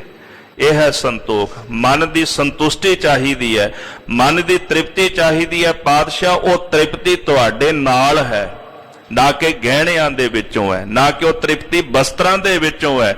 ਮੈਨੂੰ ਤੁਹਾਡਾ ਸਾਥ ਚਾਹੀਦਾ ਹੈ। ਤੇ ਪ੍ਰੇਮਾ ਭਗਤੀ ਕਰਨ ਵਾਲੇ ਸਦਾ ਪਰਮੇਸ਼ਰ ਦਾ ਸਾਥ ਮੰਗਦੇ ਨੇ। ਰੱਤੇ ਸਹੀ ਜੇ ਮੁਖ ਨਾ ਮੋੜਨ। ਜਿਹੜੇ ਰੱਤੇ ਗਏ ਫਿਰ ਉਹ ਮੁਖ ਨਹੀਂ ਮੋੜਦੇ ਉਹਦੇ ਤੋਂ। ਫਿਰ ਉਹ ਕਹਿੰਦੇ ਰੂਖੋ ਭੋਜਨ ਭੂਮ ਸੈਨ। ਭਾਵੇਂ ਰੁੱਖਾ ਭੋਜਨ ਛਕਣਾ ਪਵੇ, ਭਾਵੇਂ ਧਰਤੀ ਤੇ ਸੌਣਾ ਪਏ, ਪ੍ਰਵਾਨ ਹੈ। ਉਹਦੇ ਪ੍ਰੇਮ ਦੇ ਰੰਗ ਵਿੱਚ ਐਸੇ ਰੰਗੇ ਗਏ ਕਿ ਪ੍ਰੇਮ ਦੇ ਰੰਗ ਦੇ ਅੰਦਰ ਭਾਵੇਂ ਬੰਦ-ਬੰਦ ਕਟਾਣਾ ਪੈ ਗਿਆ, ਉਹਦੇ ਵਿੱਚ ਹੀ ਖੁਸ਼ ਨੇ, ਪਰ ਉਹਨਾਂ ਨੇ ਅੰਦਰ ਦਾ ਪਿਆਰ ਨਹੀਂ ਛੱਡਿਆ। ਇਹ ਸੰਤੋਖ ਦਾ ਜਿਹੜਾ ਜਨਮ ਹੈ, ਮਹਾਰਾਜ ਕਹਿੰਦੇ ਵੀ ਇਹੋ ਜੀ ਜੁਗਤੀ ਉੱਪਰ ਕਹਿ ਆਏ ਨੇ ਨਾ, ਐਸੀ ਜੁਗਤ ਜਿਹੜੀ ਹੈ ਉਸ ਜੁਗਤੀ ਦੇ ਨਾਲ ਇਹ ਸਾਰਾ ਕੁਝ ਪ੍ਰਾਪਤ ਹੁੰਦਾ ਹੈ। ਜਿਹੜਾ ਭਾਏ ਭਗਤ ਪ੍ਰੇਮਾ ਭਗਤੀ ਤੇ ਉਹਦੇ ਭੈ ਵਿੱਚ ਚੱਲਦਾ ਹੈ, ਉਹ ਅਮੋਲਕ ਸੰਤੋਖ ਦੀ ਦਾਤ ਪ੍ਰਾਪਤ ਕਰਕੇ ਅੰਦਰੋਂ ਤ੍ਰਿਪਤ ਹੋ ਜਾਂਦਾ ਹੈ। ਧਿਆਨ ਰੂਪ ਹੋਏ ਆਸਣ ਪਾਵੈ। ਸਤਿਗੁਰੂ ਕਹਿੰਦੇ ਫਿਰ ਉਹ ਧਿਆਨ ਰੂਪ ਹੋ ਕਰਕੇ ਐਸੇ ਆਸਣ ਦੀ ਪ੍ਰਾਪਤੀ ਕਰਦਾ ਹੈ। ਧਿਆਤਾ ਧਿਆਨ ਤੇ ਧਿਆਤਾ ਧਿਆਨ ਲਾਉਣ ਵਾਲਾ ਤੇ ਬ੍ਰਹਮ ਤੋਂ ਦੋਹਾਂ ਦੇ ਵਿੱਚ ਜਿਹੜੀ ਚੀਜ਼ ਹੈ ਉਹ ਹੈ ਧਿਆਨ। ਇੱਕ ਜਿਸ ਦਾ ਧਿਆਨ ਲਾਇਆ ਜਾ ਰਿਹਾ ਹੈ, ਇੱਕ ਜਿਹੜਾ ਧਿਆਨ ਲਾਉਣ ਵਾਲਾ ਹੈ, ਤੇ ਦੋਨਾਂ ਨੂੰ ਜੋੜਨ ਵਾਲੀ ਚੀਜ਼ ਹੈ ਜੀ ਧਿਆਨ। ਜਦੋਂ ਕੋਈ ਪਰਮੇਸ਼ਰ ਵਿੱਚ ਧਿਆਨ ਜੋੜਦਾ ਤੇ ਧਿਆਨ ਜੋੜਦਿਆਂ ਨਾ ਧਿਆਤਾ ਰਹਿੰਦਾ ਨਾ ਧਿਆਨ ਰਹਿੰਦਾ, ਫਿਰ ਉਹ ਧੇ ਦਾ ਰੂਪ ਹੀ ਹੋ ਜਾਂਦਾ ਹੈ। ਅਰਥਾਤ ਕਿ ਉਹ ਬ੍ਰਹਮ ਦੇ ਵਿੱਚ ਵਿਲੀਨ ਹੋ ਜਾਂਦਾ, ਬ੍ਰਹਮ ਰੂਪ ਹੀ ਹੋ ਜਾਂਦਾ। ਜੈਸੇ ਘੜੇ ਦਾ ਪਾਣੀ ਆਪਾਂ ਦਰਿਆ ਵਿੱਚ ਸਮੁੰਦਰ ਵਿੱਚ ਪਾ ਦਈਏ ਤੇ ਫਿਰ ਉਹ ਘੜੇ ਦਾ ਪਾਣੀ ਨਹੀਂ ਰਹਿੰਦਾ। ਨਦੀਆ ਤੈ ਵਾਹ ਪਵਹਿ ਸਮੁੰਦ ਨਾ ਜਾਣੀਆ ਹੈ। ਨਦੀਆਂ ਦਾ ਜਦੋਂ ਪ੍ਰਵਾਹ ਸਮੁੰਦਰ ਵਿੱਚ ਪੈ ਜਾਏ ਤੇ ਫਿਰ ਉਹਨਾਂ ਨੂੰ ਨਦੀ ਨਹੀਂ ਜਾਣੀਦਾ, ਉਹ ਸਮੁੰਦਰ ਰੂਪ ਹੀ ਹੋ ਜਾਂਦੇ ਨੇ। ਗੁਰ ਕਿਰਪਾ ਜਿਹੇ ਨਰ ਕੋ ਕੀਨੀ ਤਿਹ ਇਹ ਜੁਗਤ ਪਛਾਨੀ, ਨਾਨਕ ਲੀਨ ਭਇਓ ਗੋਬਿੰਦ ਸਿਓ ਜੋ ਪਾਨੀ ਸੰਗ ਪਾਨੀ। ਤੇ ਰੂਪ ਹੋ ਜਾਂਦੇ ਗੋਬਿੰਦ ਦੇ ਨਾਲ, ਇਸ ਤਰ੍ਹਾਂ ਲੀਨ ਹੋ ਜਾਂਦੇ ਜੈਸੇ ਪਾਣੀ ਨਾਲ ਪਾਣੀ ਲੀਨ ਹੋ ਜਾਂਦਾ ਹੈ। ਉਥੇ ਨਾ ਧਿਆਤਾ ਰਹਿੰਦਾ ਜੀ ਨਾ ਧਿਆਨ ਰਹਿੰਦਾ, ਕੇਵਲ ਧੇ ਰੂਪ ਹੋ ਜਾਂਦੇ ਨੇ। ਆਪਣੀ ਹਸਤੀ ਉਹਨਾਂ ਦੀ ਮਿਟ ਜਾਂਦੀ ਹੈ। ਤੇ ਜਿੰਨੀ ਦੇਰ ਤੱਕ ਆਪਣੇ ਆਪ ਨੂੰ ਮਿਟਾਉਂਦੇ ਨਹੀਂ, ਆਪਣੇ ਆਪ ਨੂੰ ਨਹੀਂ ਮਾਰਦੇ, ਉਤਨੀ ਦੇਰ ਤੱਕ ਧੇ ਰੂਪ ਨਹੀਂ ਹੋ ਸਕਦੇ। ਧੇ ਰੂਪ ਹੋਣ ਵਾਸਤੇ ਪਹਿਲਾਂ ਆਪਣੇ ਆਪ ਨੂੰ ਹੀ ਮਿਟਾਉਣਾ ਪੈਂਦਾ। ਵਾਹਿਗੁਰੂ ਵਾਹਿਗੁਰੂ ਵਾਹਿਗੁਰੂ ਜਪਣਾ ਪੈਂਦਾ, ਤੂੰ ਕਰਨਾ ਪੈਂਦਾ। ਕਬੀਰ ਤੂੰ ਕਰਤਾ ਤੂੰ ਹੁਆ, ਮੁਝ ਮੈਂ ਰਹਾ ਨਾ ਹੋ। ਜਬ ਆਪਾ ਪਰਕਾ ਮਿਟ ਗਿਆ, ਜਤ ਦੇਖੋ ਤਤ ਤੂੰ। ਹੁਣ ਜਿੱਧਰ ਵੀ ਝਾਤੀ ਮਾਰਦਾ ਬਸ ਤੁਸੀਂ ਨਜ਼ਰ ਆਉਂਦੇ ਹੋ। ਧੇ ਦਾ ਰੂਪ ਜਦੋਂ ਹੋ ਜਾਈਏ, ਉਹਦੇ ਵਿੱਚ ਲੀਨ ਅਭੇਦ ਹੋ ਜਾਈਏ, ਤਾਂ ਫਿਰ ਇਹ ਇੱਕ ਐਸੀ ਅਵਸਥਾ ਕਿ ਜਿਹਦੇ ਵਿੱਚ ਬਿਆਨ ਨਹੀਂ ਕੀਤਾ ਜਾ ਸਕਦਾ ਕਿ ਮੈਂ ਧੇ ਦਾ ਰੂਪ ਹੋ ਗਿਆ। ਬਿਆਨ ਤਾਂ ਉਨੀ ਦੇਰ ਤੱਕ ਕੀਤਾ ਜਾ ਸਕਦਾ ਵੀ ਜਿੰਨੀ ਦੇਰ ਤੱਕ ਉਹਦੇ ਨਾਲੋਂ ਮੈਂ ਵੱਖਰਾ ਹਾਂ। ਤੇ ਜਦੋਂ ਉਸੇ ਦਾ ਰੂਪ ਹੋ ਗਿਆ ਫਿਰ ਉਹਨੂੰ ਬਿਆਨ ਨਹੀਂ ਕੀਤਾ ਜਾ ਸਕਦਾ। ਰਾਮ ਕਬੀਰਾ ਏਕ ਪਏ ਹੈ, ਰਾਮ ਤੇ ਕਬੀਰ ਇੱਕ ਸਰੂਪ ਹੋ ਗਏ ਨੇ, ਇਹ ਤਾਂ ਕਹਿ ਸਕਦੇ ਨੇ। ਪਰ ਜਦੋਂ ਉਹਦਾ ਸਰੂਪ ਹੋ ਜਾਣ ਫਿਰ ਉਹ ਕਥਨ ਤੋਂ ਅਕਥ ਹੋ ਜਾਂਦੇ ਨੇ, ਫਿਰ ਉਹਨੂੰ ਬਿਆਨ ਨਹੀਂ ਕਰ ਸਕਦੇ। ਜੇ ਹਉ ਜਾਣਾ ਆਖਾ ਨਾਹੀ, ਕਹਿਣਾ ਕਥਨ ਨਾ ਜਾਈ। ਜੇ ਮੈਂ ਜਾਣਦਾ ਤੇ ਮੈਂ ਕਥਨ ਨਹੀਂ ਕਰ ਸਕਦਾ, ਕਿਉਂਕਿ ਉਹਨੂੰ ਬਿਆਨ ਨਹੀਂ ਕੀਤਾ ਜਾ ਸਕਦਾ। ਮਹਾਰਾਜ ਜੀ ਕਹਿੰਦੇ ਜਿਹੜਾ ਧਿਆਨ ਰੂਪ ਧੇ ਰੂਪ ਹੋ ਜਾਂਦਾ, ਐਸੇ ਆਸਣ ਦੀ ਪ੍ਰਾਪਤੀ ਕਰਦਾ ਹੈ। ਸਚ ਨਾਮ ਤਾੜੀ ਚਿਤ ਲਾਵੈ। ਐਸੇ ਪ੍ਰਭੂ ਦੇ ਪਿਆਰੇ ਪਰਮੇਸ਼ਰ ਦੇ ਸੱਚੇ ਨਾਮ ਦੇ ਨਾਲ ਆਪਣਾ ਚਿੱਤ ਜੋੜ ਕੇ ਐਸੀ ਤਾੜੀ ਸਮਾਧੀ ਉਹ ਲਾਣਾ ਕਰਦੇ ਹਨ। ਅੱਠੇ ਪੈਰ ਫਿਰ ਉਹ ਸਮਾਧੀ ਦੇ ਵਿੱਚ ਹੀ ਰਹਿੰਦੇ ਨੇ। ਇੱਕ ਤਾਂ ਚੌਂਕੜਾ ਮਾਰ ਕੇ ਫਿਰ ਸਮਾਧੀ ਵਿੱਚ ਬਹਿੰਦਾ ਤੇ ਪ੍ਰਭੂ ਦੇ ਪਿਆਰੇ ਅੱਠੇ ਪੈਰੀ ਸਮਾਧੀ ਵਿੱਚ ਨੇ, ਕਿਉਂਕਿ ਉਹਨਾਂ ਦੀ ਸੁਰਤ ਰਹਿੰਦੀ ਪਰਮੇਸ਼ਰ ਦੇ ਨਾਮ ਦੇ ਵਿੱਚ ਹੈ। ਇੱਕ ਖਿਣ ਮਾਤਰ ਵੀ ਪ੍ਰਭੂ ਨਾਲ ਉਹ ਸੁਰਤ ਜਿਹੜੀ ਉਹ ਅਲੱਗ ਨਹੀਂ ਹੁੰਦੀ। ਦਮ ਦਮ ਸਦਾ ਸੰਭਾਲਦਾ, ਦਮ ਨਾ ਬਿਰਥਾ ਜਾਏ। ਉਹਨਾਂ ਦਾ ਇੱਕ ਵੀ ਸਾਹ ਜਿਹੜਾ ਬਿਅਰਥ ਨਹੀਂ ਜਾਂਦਾ। ਨਾਨਕ ਬੋਲੇ ਅੰਮ੍ਰਿਤ ਬਾਣੀ। ਧੰਨ ਗੁਰੂ ਨਾਨਕ ਦੇਵ ਜੀ ਮਹਾਰਾਜ ਕਹਿਣ ਲੱਗੇ, ਮਛੰਦਰ ਨਾਥ ਅਸੀਂ ਅੰਮ੍ਰਿਤ ਬਾਣੀ ਬੋਲਦੇ ਹਾਂ। ਉਹ ਬਾਣੀ ਜਿਹੜੀ ਮ੍ਰਿਤੂ ਤੋਂ ਰਹਿਤ ਕਰਨ ਵਾਲੀ ਹੈ, ਸਿੱਖ ਦਾ ਜਨਮ ਤੇ ਮਰਨ ਦਾ ਦੁੱਖ ਕੱਟ ਦਿੰਦੀ ਹੈ। ਜੋ ਅੰਮ੍ਰਿਤ ਬਾਣੀ ਪਰਮ ਆਨੰਦ ਦੀ ਪ੍ਰਾਪਤੀ ਕਰਾਉਣ ਵਾਲੀ ਹੈ, ਐਸੀ ਅਸੀਂ ਬਾਣੀ ਨੂੰ ਆਪਣੀ ਰਸਨਾ ਦੇ ਨਾਲ ਉਚਾਰਨ ਕਰਦੇ ਹਾਂ। ਸੁਣ ਮਛੰਦਰਾ ਔਦੂ ਨਿਸਾਣੀ। ਸਾਹਿਬ ਜੀ ਕਹਿੰਦੇ ਮਛੰਦਰ ਨਾਥ ਸੁਣ, ਇਹ ਜਿਹੜੀ ਅਵਧੂਤ ਦੀ ਸਾਧੂ ਦੀ ਨਿਸ਼ਾਨੀ ਹੈ, ਇਹ ਸਾਧੂ ਦੇ ਲੱਛਣ ਹਨ। ਜਿਹੜਾ ਪਰਮੇਸ਼ਰ ਦੇ ਨਾਮ ਦੇ ਨਾਲ ਚਿੱਤ ਲਾ ਕੇ ਸਮਾਧੀ ਵਿੱਚ ਰਹਿੰਦਾ ਹੈ ਤੇ ਰੂਪ ਹੋ ਜਾਂਦਾ ਹੈ। ਮਛੰਦਰਨਾਥ ਇਹ ਅਵਧੂਤ ਦੀ ਨਿਸ਼ਾਨੀ ਹੈ। ਆਸਾ ਮਾਹੀ ਨਿਰਾਸ ਬੁਲਾਏ। ਜਿਹੜਾ ਆਸਾ ਵਿੱਚ ਰਹਿੰਦਿਆਂ ਹੋਇਆ ਨਿਰਾਸ਼ ਹੋ ਜਾਏ, ਵੇਖਣ ਵਾਲੇ ਨੂੰ ਇਉਂ ਲੱਗੇ ਵੀ ਜਿਵੇਂ ਪਦਾਰਥਾਂ ਦੇ ਵਿੱਚ ਰਹਿੰਦਾ ਹੈ, ਵੇਖਣ ਵਾਲੇ ਨੂੰ ਐਸਾ ਲੱਗੇ, ਪਰ ਆਪ ਅੰਦਰੋਂ ਨਿਰਾਸ਼ ਹੋ ਕੇ ਰਹਿੰਦਾ ਹੈ। ਜਿਵੇਂ ਭਾਈ ਭਿਖਾਰੀ ਸਾਹਿਬ ਜੀ ਨੂੰ ਜਦੋਂ ਭਾਈ ਗੁਰਮੁਖ ਮਿਲਣ ਵਾਸਤੇ ਗਏ ਨਾ, ਤੇ ਉਹ ਆਪਣੇ ਦੁਨਿਆਵੀ ਕਾਰ ਵਿਹਾਰ ਕਰਦੇ ਪਏ ਸੀ, ਤੇ ਵੇਖ ਕੇ ਆਖਿਆ ਵੀ ਮਨਾ ਗੁਰੂ ਸਾਹਿਬ ਤਾਂ ਕਹਿੰਦੇ ਸਨ ਵੀ ਜੇ ਗੁਰਮੁਖ ਦੇ ਦਰਸ਼ਨ ਕਰਨੇ ਤੇ ਭਾਈ ਭਿਖਾਰੀ ਦੇ ਦਰਸ਼ਨ ਕਰ ਲਈ। ਇਹ ਤਾਂ ਆਪਣੀ ਕਿਰਤ ਵਿਰਤ ਵਿੱਚ ਲੱਗੇ ਹੋਏ ਵੀ ਵੇਖਣ ਮਾਤਰ ਤਾਂ ਇਉਂ ਜਾਪਦਾ ਵੀ ਜਿਵੇਂ ਸੰਸਾਰੀ ਹੋਵਣ। ਬਾਹਰੋਂ ਵੇਖਣ ਵਾਲੇ ਨੂੰ ਲੱਗਦਾ ਵੀ ਉਹ ਆਸਾ ਵਿੱਚ ਨੇ, ਪਦਾਰਥਾਂ ਦੇ ਵਿੱਚ ਨੇ, ਪਰ ਅੰਦਰੋਂ ਮਹਾਰਾਜ ਕਹਿੰਦੇ ਵੀ ਉਹ ਨਿਰਾਸ਼ ਹੋ ਕੇ ਆਪਣਾ ਜੀਵਨ ਜਿਹੜਾ ਉਹ ਬਤੀਤ ਕਰਦੇ ਨੇ। ਮਨ ਉਹਨਾਂ ਦਾ ਉਦਾਸ ਰਹਿੰਦਾ। ਭਾਈ ਸਾਹਿਬ ਭਾਈ ਗੁਰਦਾਸ ਸਾਹਿਬ ਜੀ ਕਹਿੰਦੇ ਨਾ, ਗੁਰਸਿੱਖ ਜੋਗੀ ਜਾਗਦੇ ਮਾਇਆ ਅੰਦਰ ਕਰਨੇ ਉਦਾਸੀ। ਗੁਰਸਿੱਖ ਅਸਲੀ ਜੋਗੀ ਹੈ ਜਿਹੜਾ ਮਾਇਆ ਵਿੱਚ ਉਦਾਸ ਰਹਿੰਦਾ। ਇੱਕ ਬੜਾ ਸੁੰਦਰ ਬਚਨ ਪੜਿਆ ਗੁਰੂ ਨਾਨਕ ਸਾਹਿਬ ਜੀ ਮਹਾਰਾਜ ਨੇ, ਮਾਇਆ ਨੂੰ 12 ਕੋ ਦੂਰ ਰੱਖਿਆ। ਗੁਰੂ ਅੰਗਦ ਦੇਵ ਜੀ ਮਹਾਰਾਜ ਤਖਤ ਤੇ ਬਿਰਾਜੇ, ਮਾਇਆ ਨੂੰ ਆਪਣੇ ਤੋਂ ਦੂਰ ਰੱਖਿਆ। ਗੁਰੂ ਅਮਰਦਾਸ ਸਾਹਿਬ ਜੀ ਮਹਾਰਾਜ ਤਖਤ ਤੇ ਬਿਰਾਜੇ, ਮਾਇਆ ਦਹਲੀਜ਼ ਤੇ ਆ ਗਈ, ਹੱਥ ਜੋੜ ਕੇ ਖਲੋਤੀ, ਗੁਰਦੇਵ ਆਗਿਆ ਦਿਓ ਮੈਂ ਵੀ ਪ੍ਰਵੇਸ਼ ਹੋਵਾਂ, ਪਰ ਆਗਿਆ ਨਹੀਂ ਦਿੱਤੀ। ਪਰ ਜਦੋਂ ਚੌਥੇ ਜਾਮੇ ਵਿੱਚ ਪ੍ਰਵੇਸ਼ ਹੋ ਕੇ ਮਹਾਰਾਜ ਤਖਤ ਤੇ ਬਿਰਾਜੇ, ਗੁਰੂ ਰਾਮਦਾਸ ਸਾਹਿਬ ਮਹਾਰਾਜ ਜੀ ਦਾ ਰੂਪ ਹੋ ਕਰਕੇ, ਤੇ ਗੁਰੂ ਅਮਰਦਾਸ ਸਾਹਿਬ ਜੀ ਨੇ ਇੱਕ ਬਚਨ ਆਖਿਆ। ਗੁਰਦੇਵ ਕਹਿੰਦੇ ਵੀ ਅਸਾਂ ਹੁਣ ਜਾਣ ਲਿਆ ਕਿ ਤੁਸੀਂ ਮਾਇਆ ਨੂੰ ਸਮਝ ਲਿਆ। ਇਹ ਬਚਨ ਕਹੇ ਵੀ ਅਸਾਂ ਜਾਣ ਲਿਆ, ਤੁਸੀਂ ਮਾਇਆ ਨੂੰ ਸਮਝ ਲਿਆ ਕਿ ਮਾਇਆ ਦੇ ਵਿੱਚ ਰਹਿੰਦਿਆਂ ਨਿਰੰਕਾਰ ਦੇ ਵਿੱਚ ਕਿਵੇਂ ਜੋੜਨਾ ਹੈ। ਤਾਂ ਹੀ ਭੱਟਾਂ ਨੇ ਆਖਿਆ ਨਾ, ਰਾਜ ਯੋਗ ਤਖਤ ਦੀਨ ਗੁਰੂ ਰਾਮਦਾਸ। ਰਾਜ ਯੋਗ ਦਾ ਤਖਤ ਜਿਹੜਾ ਸੀ ਉਹ ਗੁਰੂ ਰਾਮਦਾਸ ਸਾਹਿਬ ਜੀ ਨੂੰ ਦਿੱਤਾ, ਤੇ ਆਗਿਆ ਹੋਈ ਕਿ ਮਾਇਆ ਹੁਣ ਪ੍ਰਵੇਸ਼ ਹੋਵੇਗੀ। ਭਾਈ ਸੰਤੋਖ ਸਿੰਘ ਹੋਰਾਂ ਨੇ ਸ਼ਬਦ ਵਰਤੇ ਜੀ ਕਿ ਗੁਰਦੇਵ ਕਹਿੰਦੇ ਵੀ ਇਹ ਮਾਇਆ ਕਲੇਸ਼ਣੀ ਹੈ, ਇਹਦਾ ਕੰਮ ਹੈ ਕਲੇਸ਼ ਪਾਉਣਾ, ਵੀ ਜਿੱਥੇ ਵੀ ਆ ਜਾਏ ਉੱਥੇ ਕਲੇਸ਼ ਹੀ ਪਾਉਂਦੀ ਹੈ। ਪਰ ਹੁਣ ਤੁਹਾਨੂੰ ਮਾਇਆ ਵਰਤਣ ਦੀ ਜਾਚ ਆ ਗਈ, ਤੇ ਮੇਰੇ ਸਿੱਖਾਂ ਨੂੰ ਵੀ ਜੁਗਤੀ ਆ ਗਈ ਹੈ ਵੀ ਮਾਇਆ ਵਿੱਚ ਰਹਿੰਦਿਆਂ ਮਾਇਆ ਨੂੰ ਵਰਤ ਕੇ ਕਿਵੇਂ ਮਾਇਆ ਤੋਂ ਉਦਾਸ ਰਹਿਣਾ। ਹੁਣ ਮਾਇਆ ਪ੍ਰਵੇਸ਼ ਕਰੇਗੀ, ਸੇਵਾ ਕਰੇਗੀ, ਤੇ ਤੁਸੀਂ ਇਹ ਨਾਮ ਦਾ ਜਿਹੜਾ ਪਿਆਲਾ ਸਾ ਤੁਹਾਨੂੰ ਬਖਸ਼ਿਆ ਨਾ, ਪ੍ਰਿੰਸੀਪਲ ਵੀਰ ਸਿੰਘ ਨੂੰ ਬਚਨ ਲਿਖਿਆ, ਭਰ ਦਿੱਤਾ, ਜਿਹੜਾ ਪਿਆਲਾ ਤੁਸਾਂ ਪੀਤਾ ਹੁਣ ਸਿੱਖਾਂ ਨੂੰ ਵੀ ਪਿਆਓ, ਅਸਾਂ ਤੁਹਾਨੂੰ ਰਾਹ ਬਖਸ਼ਿਆ ਹੈ। ਇਹ ਬਚਨ ਮਹਾਰਾਜ ਗੁਰੂ ਅਮਰਦਾਸ ਸਾਹਿਬ ਜੀ ਨੇ ਗੱਦੀ ਉੱਪਰ ਬਿਰਾਜਮਾਨ ਹੋਣ ਤੋਂ ਬਾਅਦ ਗੁਰੂ ਰਾਮਦਾਸ ਸਾਹਿਬ ਜੀ ਨੂੰ ਕਹੇ। ਵੇਖਣ ਵਾਲੇ ਨੂੰ ਲੱਗੇ ਵੀ ਆਸ ਦੇ ਵਿੱਚ ਜੀ ਰਹੇ ਨੇ, ਪਰ ਅੰਦਰੋਂ ਮਨ ਉਹਨਾਂ ਦਾ ਨਿਰਾਸ਼ ਰਹਿੰਦਾ ਹੈ।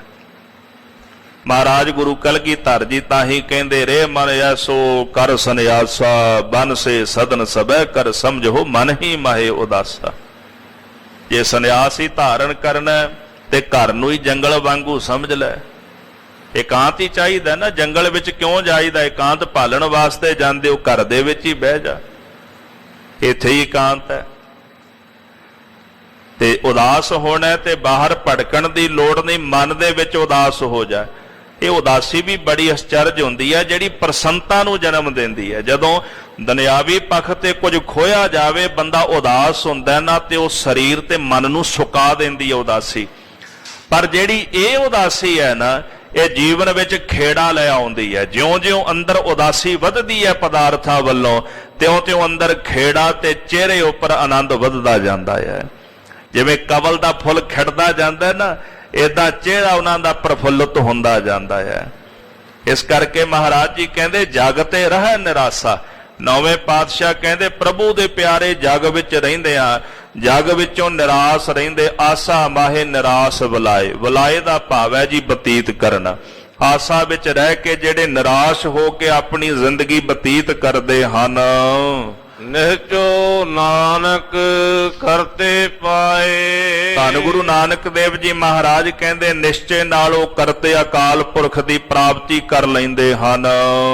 ਪਰਣਵਤ ਨਾਨਕ ਅਗਮ ਸੁਨਾਏ। ਗੁਰੂ ਨਾਨਕ ਸਾਹਿਬ ਜੀ ਬੇਨਤੀ ਰੂਪ ਵਿੱਚ ਕਥਨ ਕਰਦੇ ਹਨ ਕਿ ਭਾਈ ਉਸ ਕਰਤੇ ਦੀਆਂ ਅਗਮ ਜੋ ਪਹੁੰਚ ਤੋਂ ਪਰੇ ਹੈ ਉਹਦੀਆਂ ਬਾਤਾਂ ਅਸੀਂ ਤੁਹਾਨੂੰ ਸਰਵਣ ਕਰਾਉਂਦੇ ਹਾਂ। ਗੁਰ ਚੇਲੇ ਕੀ ਸੰਧ ਮਲਾਏ। ਹੁਣ ਪਿਛਲੀ ਪੰਕਤੀ ਦੇ ਇੱਕ ਵਾਰੀ ਫਿਰ ਅਰਥ ਖੋਲ ਲਈਏ। ਗੁਰਦੇਵ ਕਹਿੰਦੇ ਜਿਹੜਾ ਗੁਰੂ ਹੈ ਨਾ ਉਹ ਐਸਾ ਹੋਵੇ ਆਪਣੇ ਚੇਲੇ ਨੂੰ ਅਗਮ ਦੀ ਗੱਲ ਸੁਣਾਵੇ ਤੇ ਗੁਰੂ ਦੇ ਚੇਲੇ ਦੀ ਸੰਧ ਨੂੰ ਮਿਲਾ ਦੇਵੇ। ਕਿਉਂਕਿ ਜਿਹੜਾ ਸਿੱਖ ਹੈ ਉਹ ਹੈ ਜੀ ਅਪ੍ਰਬੋਧ ਚੇਤਨ ਤੇ ਗੁਰੂ ਹੈ ਪ੍ਰਬੋਧ ਚੇਤਨ। ਪ੍ਰਬੋਧ ਜਿਹੜਾ ਅੰਦਰੋਂ ਜਾਗਿਆ ਹੋਇਆ। ਹੁਣ ਚੇਤਨ ਸਿੱਖ ਵੀ ਅੰਦਰ ਜਿਹੜੀ ਆਤਮਾ ਹੈ ਉਹਦੀ ਚੇਤਨ ਹੈ, ਉਹਦੇ ਅੰਦਰ ਵੀ ਉਹਦੀ ਅੰਸ਼ ਹੈ ਤੇ ਗੁਰੂ ਜਿਹੜਾ ਹੈ ਉਹ ਪਾਰ ਬ੍ਰਹਮ ਪਰਮੇਸ਼ਰ ਦਾ ਸਰੂਪ ਹੈ। ਤੋ ਪ੍ਰਬੁੱਧ ਚੇਤਨ ਗੁਰੂ ਹੈ, ਆਪ ਪ੍ਰਬੁੱਧ ਚੇਤਨ ਚੇਲਾ ਹੈ।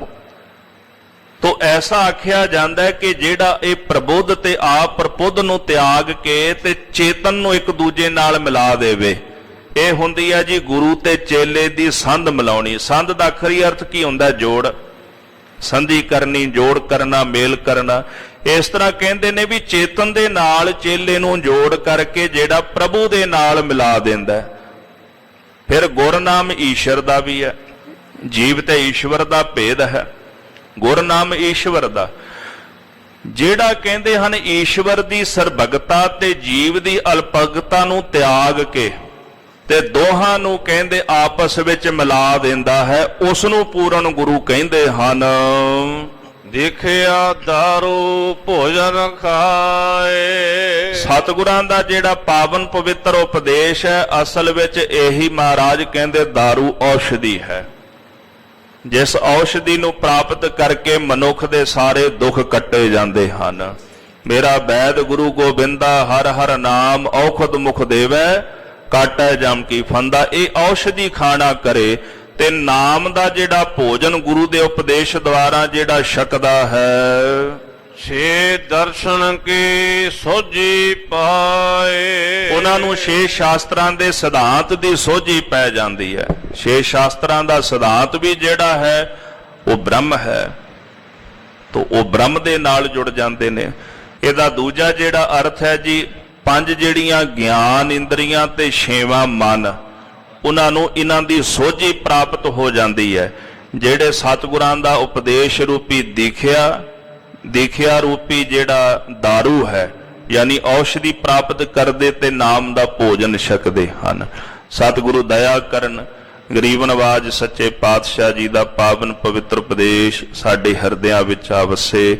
ਇਹ ਲੋਕ ਸੁਖੀਏ ਪਰਲੋਕ ਸੁਹੇਲੇ, ਨਾਨਕ ਹਰ ਪ੍ਰਭ ਆਪਹਿ ਮੇਲੇ। ਵਿਚਾਰਾਂ ਕਰਦਿਆਂ ਹੋਈਆਂ ਬੇਅੰਤ ਪ੍ਰਕਾਰ ਦੀਆਂ ਭੁੱਲਾਂ ਦੀ ਖਿਮਾ ਕਰਨੀ ਜੀ। ਆਓ ਸਤਿਗੁਰੂ ਸੱਚੇ ਪਾਤਸ਼ਾਹ ਮਹਾਰਾਜ ਜੀ ਦੇ ਚਰਨਾਂ ਵਿੱਚ ਸੁਰਤ ਜੋੜੀਏ, ਪ੍ਰੇਮ ਦੇ ਨਾਲ 1-2 ਮਿੰਟ ਸਤਿਗੁਰਾਂ ਦਾ ਸਿਮਰਨ ਜਿਹੜਾ ਉਹ ਕਰੀਏ ਜੀ। ਵਾਹਿਗੁਰੂ ਵਾਹਿਗੁਰੂ ਵਾਹਿਗੁਰੂ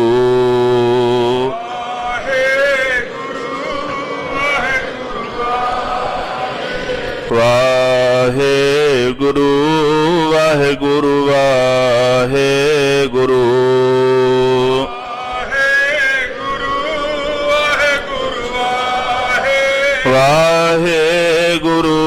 ਵਾਹਿਗੁਰੂ ਵਾਹਿਗੁਰੂ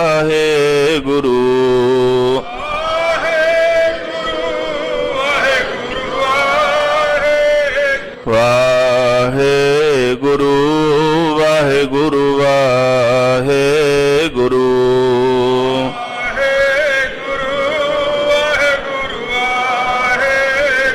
ਵਾਹਿਗੁਰੂ ਜੀ ਕਾ ਖਾਲਸਾ ਵਾਹਿਗੁਰੂ ਜੀ ਕੀ ਫਤਿਹ। ਠਾਕੁਰ ਤੁਮ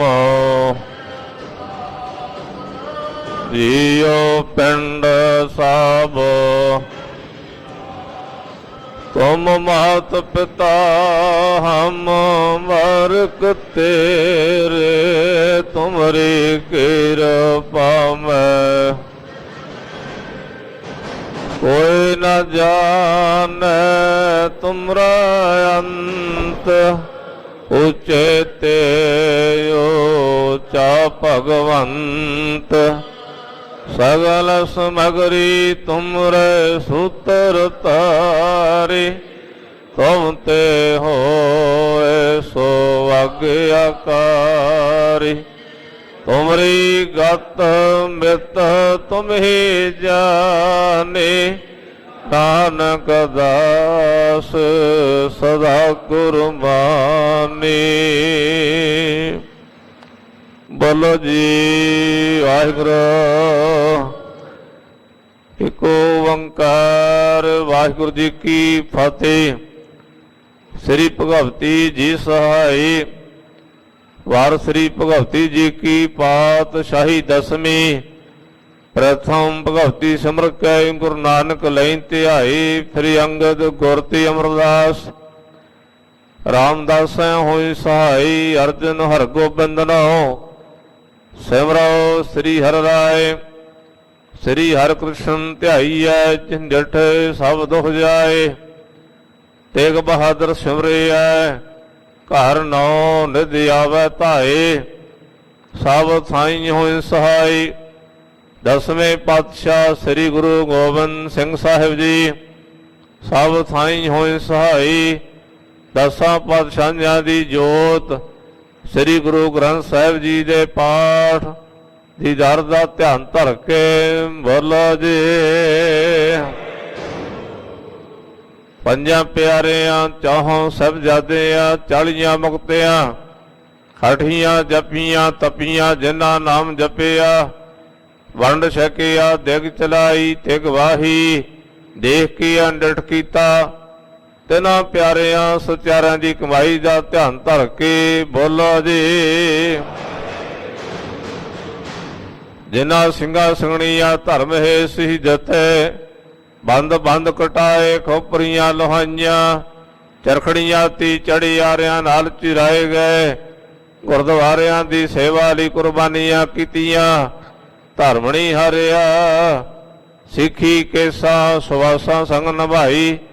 ਤਿਨਾਂ ਦੀ ਕਮਾਈ ਦਾ ਧਿਆਨ ਧਰ ਕੇ ਬੋਲੋ ਜੀ। ਪੰਜਾਂ ਤਖਤਾਂ ਸਰਬੱਤ ਗੁਰਦੁਆਰਿਆਂ ਦਰਸ਼ਨ ਦੀ ਦਰ ਦਾ ਧਿਆਨ ਧਰ ਕੇ ਬੋਲੋ ਜੀ।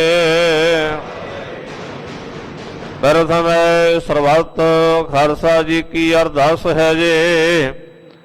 ਸਰਬੱਤ ਖਾਲਸਾ ਜੀ ਕੋ ਵਾਹਿਗੁਰੂ ਵਾਹਿਗੁਰੂ ਵਾਹਿਗੁਰੂ। ਚਿਤ ਆਵੈ ਚਿਤ ਮਨ ਕਾ ਸਦਕਾ ਸਰਬ ਸੁਖ ਹੋਵੇ।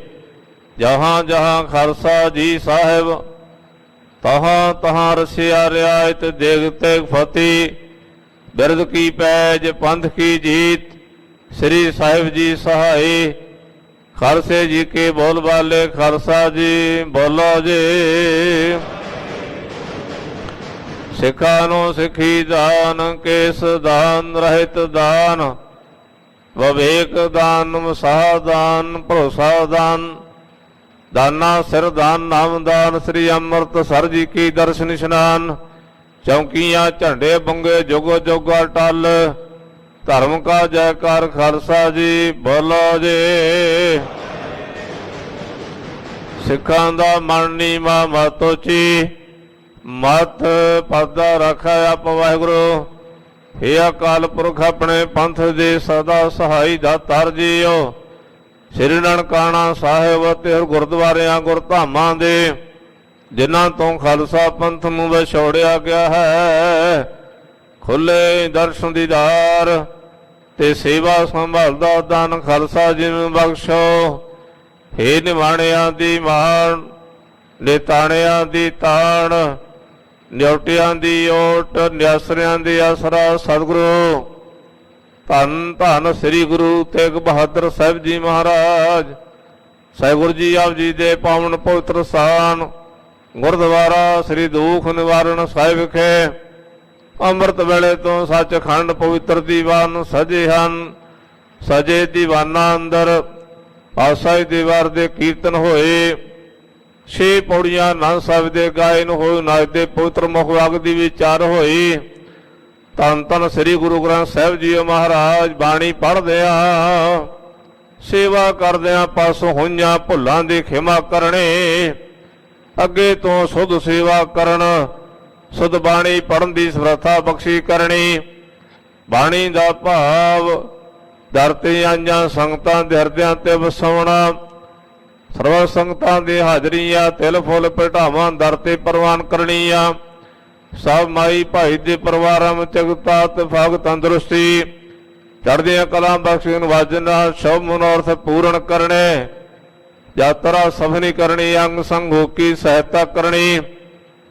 ਸਹਿਗੁਰੂ ਜੀ ਐ ਸੁਲਿਆ ਦਹੀ ਹੋਰ ਪਵਿੱਤਰ ਕੜਾ ਪ੍ਰਸਾਦੀ ਦਿਗ ਦਰ ਤੇ ਹਾਜ਼ਰ ਹੈ। ਅਵਦਰ ਪ੍ਰਵਾਨ ਹੋਏ। ਪ੍ਰਵਾਨ ਹੋਇਆ ਪ੍ਰਸਾਦ ਸੰਗਤ ਵਰਤਾਉਣ ਦੀ ਆਗਿਆ ਹੋਵੇ। ਸਹਿਗੁਰੂ ਜੀ ਪਾਉਣ ਹੁਕਮ ਬਖਸ਼ ਕੇ ਨਦਰੋ ਨਦਰ ਨਿਹਾਲ ਕਰੋ।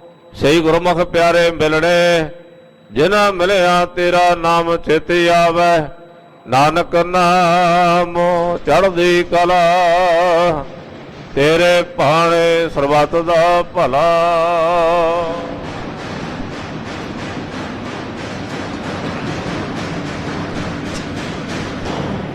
ਵਾਹਿਗੁਰੂ ਜੀ ਕਾ ਖਾਲਸਾ, ਵਾਹਿਗੁਰੂ ਜੀ ਕੀ ਫਤਿਹ। ਦੁਹਰਾ ਗਿਆ ਭਈ ਅਕਾਲ ਕੀ, ਸਭ ਸਿੱਖਣ ਕੋ ਹੁਕਮ ਹੈ। ਗੁਰੂ ਗ੍ਰੰਥ ਜੀ ਮੰਨਿਓ, ਜੋ ਪ੍ਰਭ ਕੋ ਮਿਲ ਬੋਚ ਹੈ। ਰਾਜ ਕਰੇਗਾ ਖਾਲਸਾ, ਖੁਆਰ ਹੋਏ ਸਭ ਮਿਲਾਂਗੇ। ਰਾਜ ਕਰੇਗਾ ਖਾਲਸਾ, ਖੁਆਰ ਹੋਏ ਸਭ ਮਿਲਾਂਗੇ।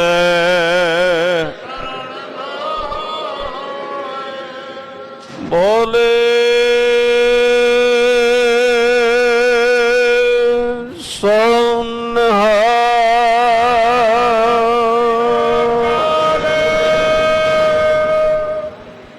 ਵਾਹਿਗੁਰੂ ਜੀ ਕਾ ਖਾਲਸਾ, ਵਾਹਿਗੁਰੂ ਜੀ ਕੀ ਫਤਿਹ।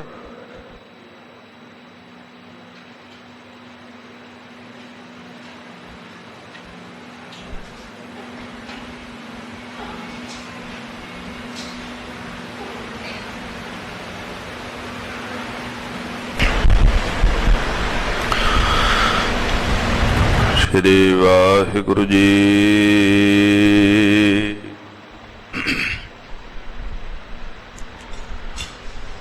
ਪ੍ਰਭ ਜੋ ਤੋ ਕਹਿ ਲਾਜ ਹਮਾਰੀ,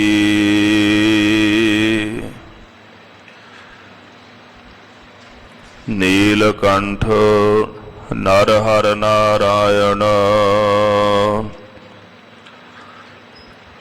ਨੀਲ ਬਸਨ ਬਨਵਾਰੀ ਰਹਾਉ। ਪਰਮ ਪੁਰਖ ਪਰਮੇਸ਼ਰ ਸੁਆਮੀ, ਪਾਵਨ ਪਾਵਨ ਹਾਰੀ।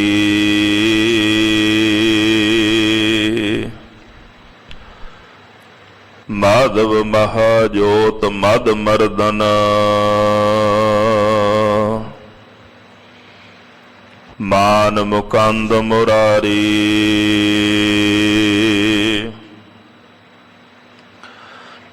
ਨਿਰਵਿਕਾਰ ਨਿਰਜੁਰ ਨਿੰਦਰਾ ਬਿਨ, ਨਿਰਵਿਖ ਨਰਕ ਨਿਵਾਰੀ। ਕਿਰਪਾ ਸਿੰਧ ਕਾਲ ਤ੍ਰੈ ਦਰਸੀ, ਹੋ ਕ੍ਰਿਤ ਪਰਨਾਸਨਕਾਰੀ। ਧਨੁਰਪਾਨ ਤ੍ਰਿਤਮਾਨ ਤਰਾਤਰ ਅਨ ਵਿਕਾਰ ਅਸ ਧਾਰੀ। ਹਉ ਮਤ ਮੰਦ ਚਰਨ ਸ਼ਰਨਾਗਤ ਕਰ ਗਹਿ ਲਿਹੋ ਉਬਾਰੀ। ਜਪ ਤਪ ਸੰਜਮ ਧਰਮ ਨਾ ਕਮਾਇਆ ਸੇਵਾ ਸਾਧ ਨਾ ਜਾਣਿਆ ਹਰ ਰਾਇਆ। ਕਹੋ ਨਾਨਕ ਹਮ ਨੀਚ ਕਰਮਾ ਸਰਣ ਪਰੇ ਕੀ ਰਾਖੋ ਸਰਮਾ। ਸੋ ਕਹੋ ਟਲ ਗੁਰ ਸੇਵੀਐ ਅਹਨਸ ਸਹਜ ਸੁਭ ਦਰਸ਼ਨ ਪਰਸੈ ਗੁਰੂ ਕੈ। ਜਨਮ ਮਰਨ ਦੁਖ ਹੋਵੈ ਸਿਫਤ ਖਸਮ ਦੀ। ਨੂਰ ਅਰ ਸੋਹ ਕੁਰ ਸੋਹ ਤੁਧ ਡਿਠੇ ਸੱਚੇ ਪਾਤਸ਼ਾਹ। ਮਲ ਜਨਮ ਜਨਮ ਦੀ ਸਜਣ ਸੱਚਾ ਪਾਤਸ਼ਾਹ। ਸਿਰ ਸ਼ਾਹਾਂ ਦਾ ਜਿਸ ਪਾਸ ਬੈਠਿਆ ਸੋਹੀਐ ਸਭਨਾ ਦਾ ਵੇਸਾ। ਜਿਸ ਪਾਸ ਬੈਠਿਆ ਸੋਹੀਐ ਸਭਨਾ ਦਾ ਵੇਸਾ ਹੋ। ਸਤਨਾਮ ਸ਼੍ਰੀ ਵਾਹਿਗੁਰੂ ਸਾਹਿਬ ਜੀਓ। ਰਾਮ ਕਲੀ ਮਹੱਲਾ ਪਹਿਲਾ। ਸੁਣ ਮਾਸ਼ਿੰਦਰਾ ਨਾਨਕ ਬੋਲੇ ਵਾਸਗਤ ਪੰਚ ਕਰੇ ਨਹਿ ਡੋਲੇ। ਸੁਣ ਮਾਸ਼ਿੰਦਰਾ ਨਾਨਕ ਬੋਲੇ ਵਾਸਗਤ ਪੰਚ ਕਰੇ ਨਹਿ ਡੋਲੇ। ਐਸੀ ਜੁਗਤ ਜੋਗ ਕਉ ਪਾਲੇ ਆਪ ਤਰੈ ਸਗਲੇ ਕੁਲ ਤਾਰੇ। ਸੋ ਅਵਧੂਤ ਐਸੀ ਮਤ ਪਾਵੈ ਅਹਨਿਸ ਸੁਨ ਸਮਾਦ ਸਮਾਵੈ। ਰਹਾਉ ਪੇਖਿਆ ਭਾਏ ਭਗਤ ਭੈ ਚੱਲੈ। ਹੋਵੈ ਸੋ ਤ੍ਰਿਪਤ ਸੰਤੋਖ ਅਮੁੱਲੈ। ਧਿਆਨ ਰੂਪ ਹੋਏ ਆਸਣ ਪਾਵੈ। ਸਚ ਨਾਮ ਤਾੜੀ ਚਿਤ ਲਾਵੈ। ਨਾਨਕ ਬੋਲੇ ਅੰਮ੍ਰਿਤ ਬਾਣੀ ਸੁਣ ਮਾਸ਼ਿੰਦਰਾ ਆਓ ਤੂ ਨਿਸਾਣੀ। ਆਸਾ ਮਾਹੇ ਨਿਰਾਸ ਵਿਲਾਏ ਨਿਹਚਉ ਨਾਨਕ ਕਰਤੇ ਪਾਏ। ਪ੍ਰਾਣਵਤ ਨਾਨਕ ਅਗਮ ਸੁਣਾਏ ਗੁਰ ਚੇਲੇ ਕੀ ਸੰਧ ਮਿਲਾਏ। ਦੇਖਿਆ ਦਾਰੂ ਭੋਜਨ ਖਾਏ छे दर्शन की सोजी पाए, दीखया दारू भोजन खाए, छे दर्शन की सोजी पाए। वाहे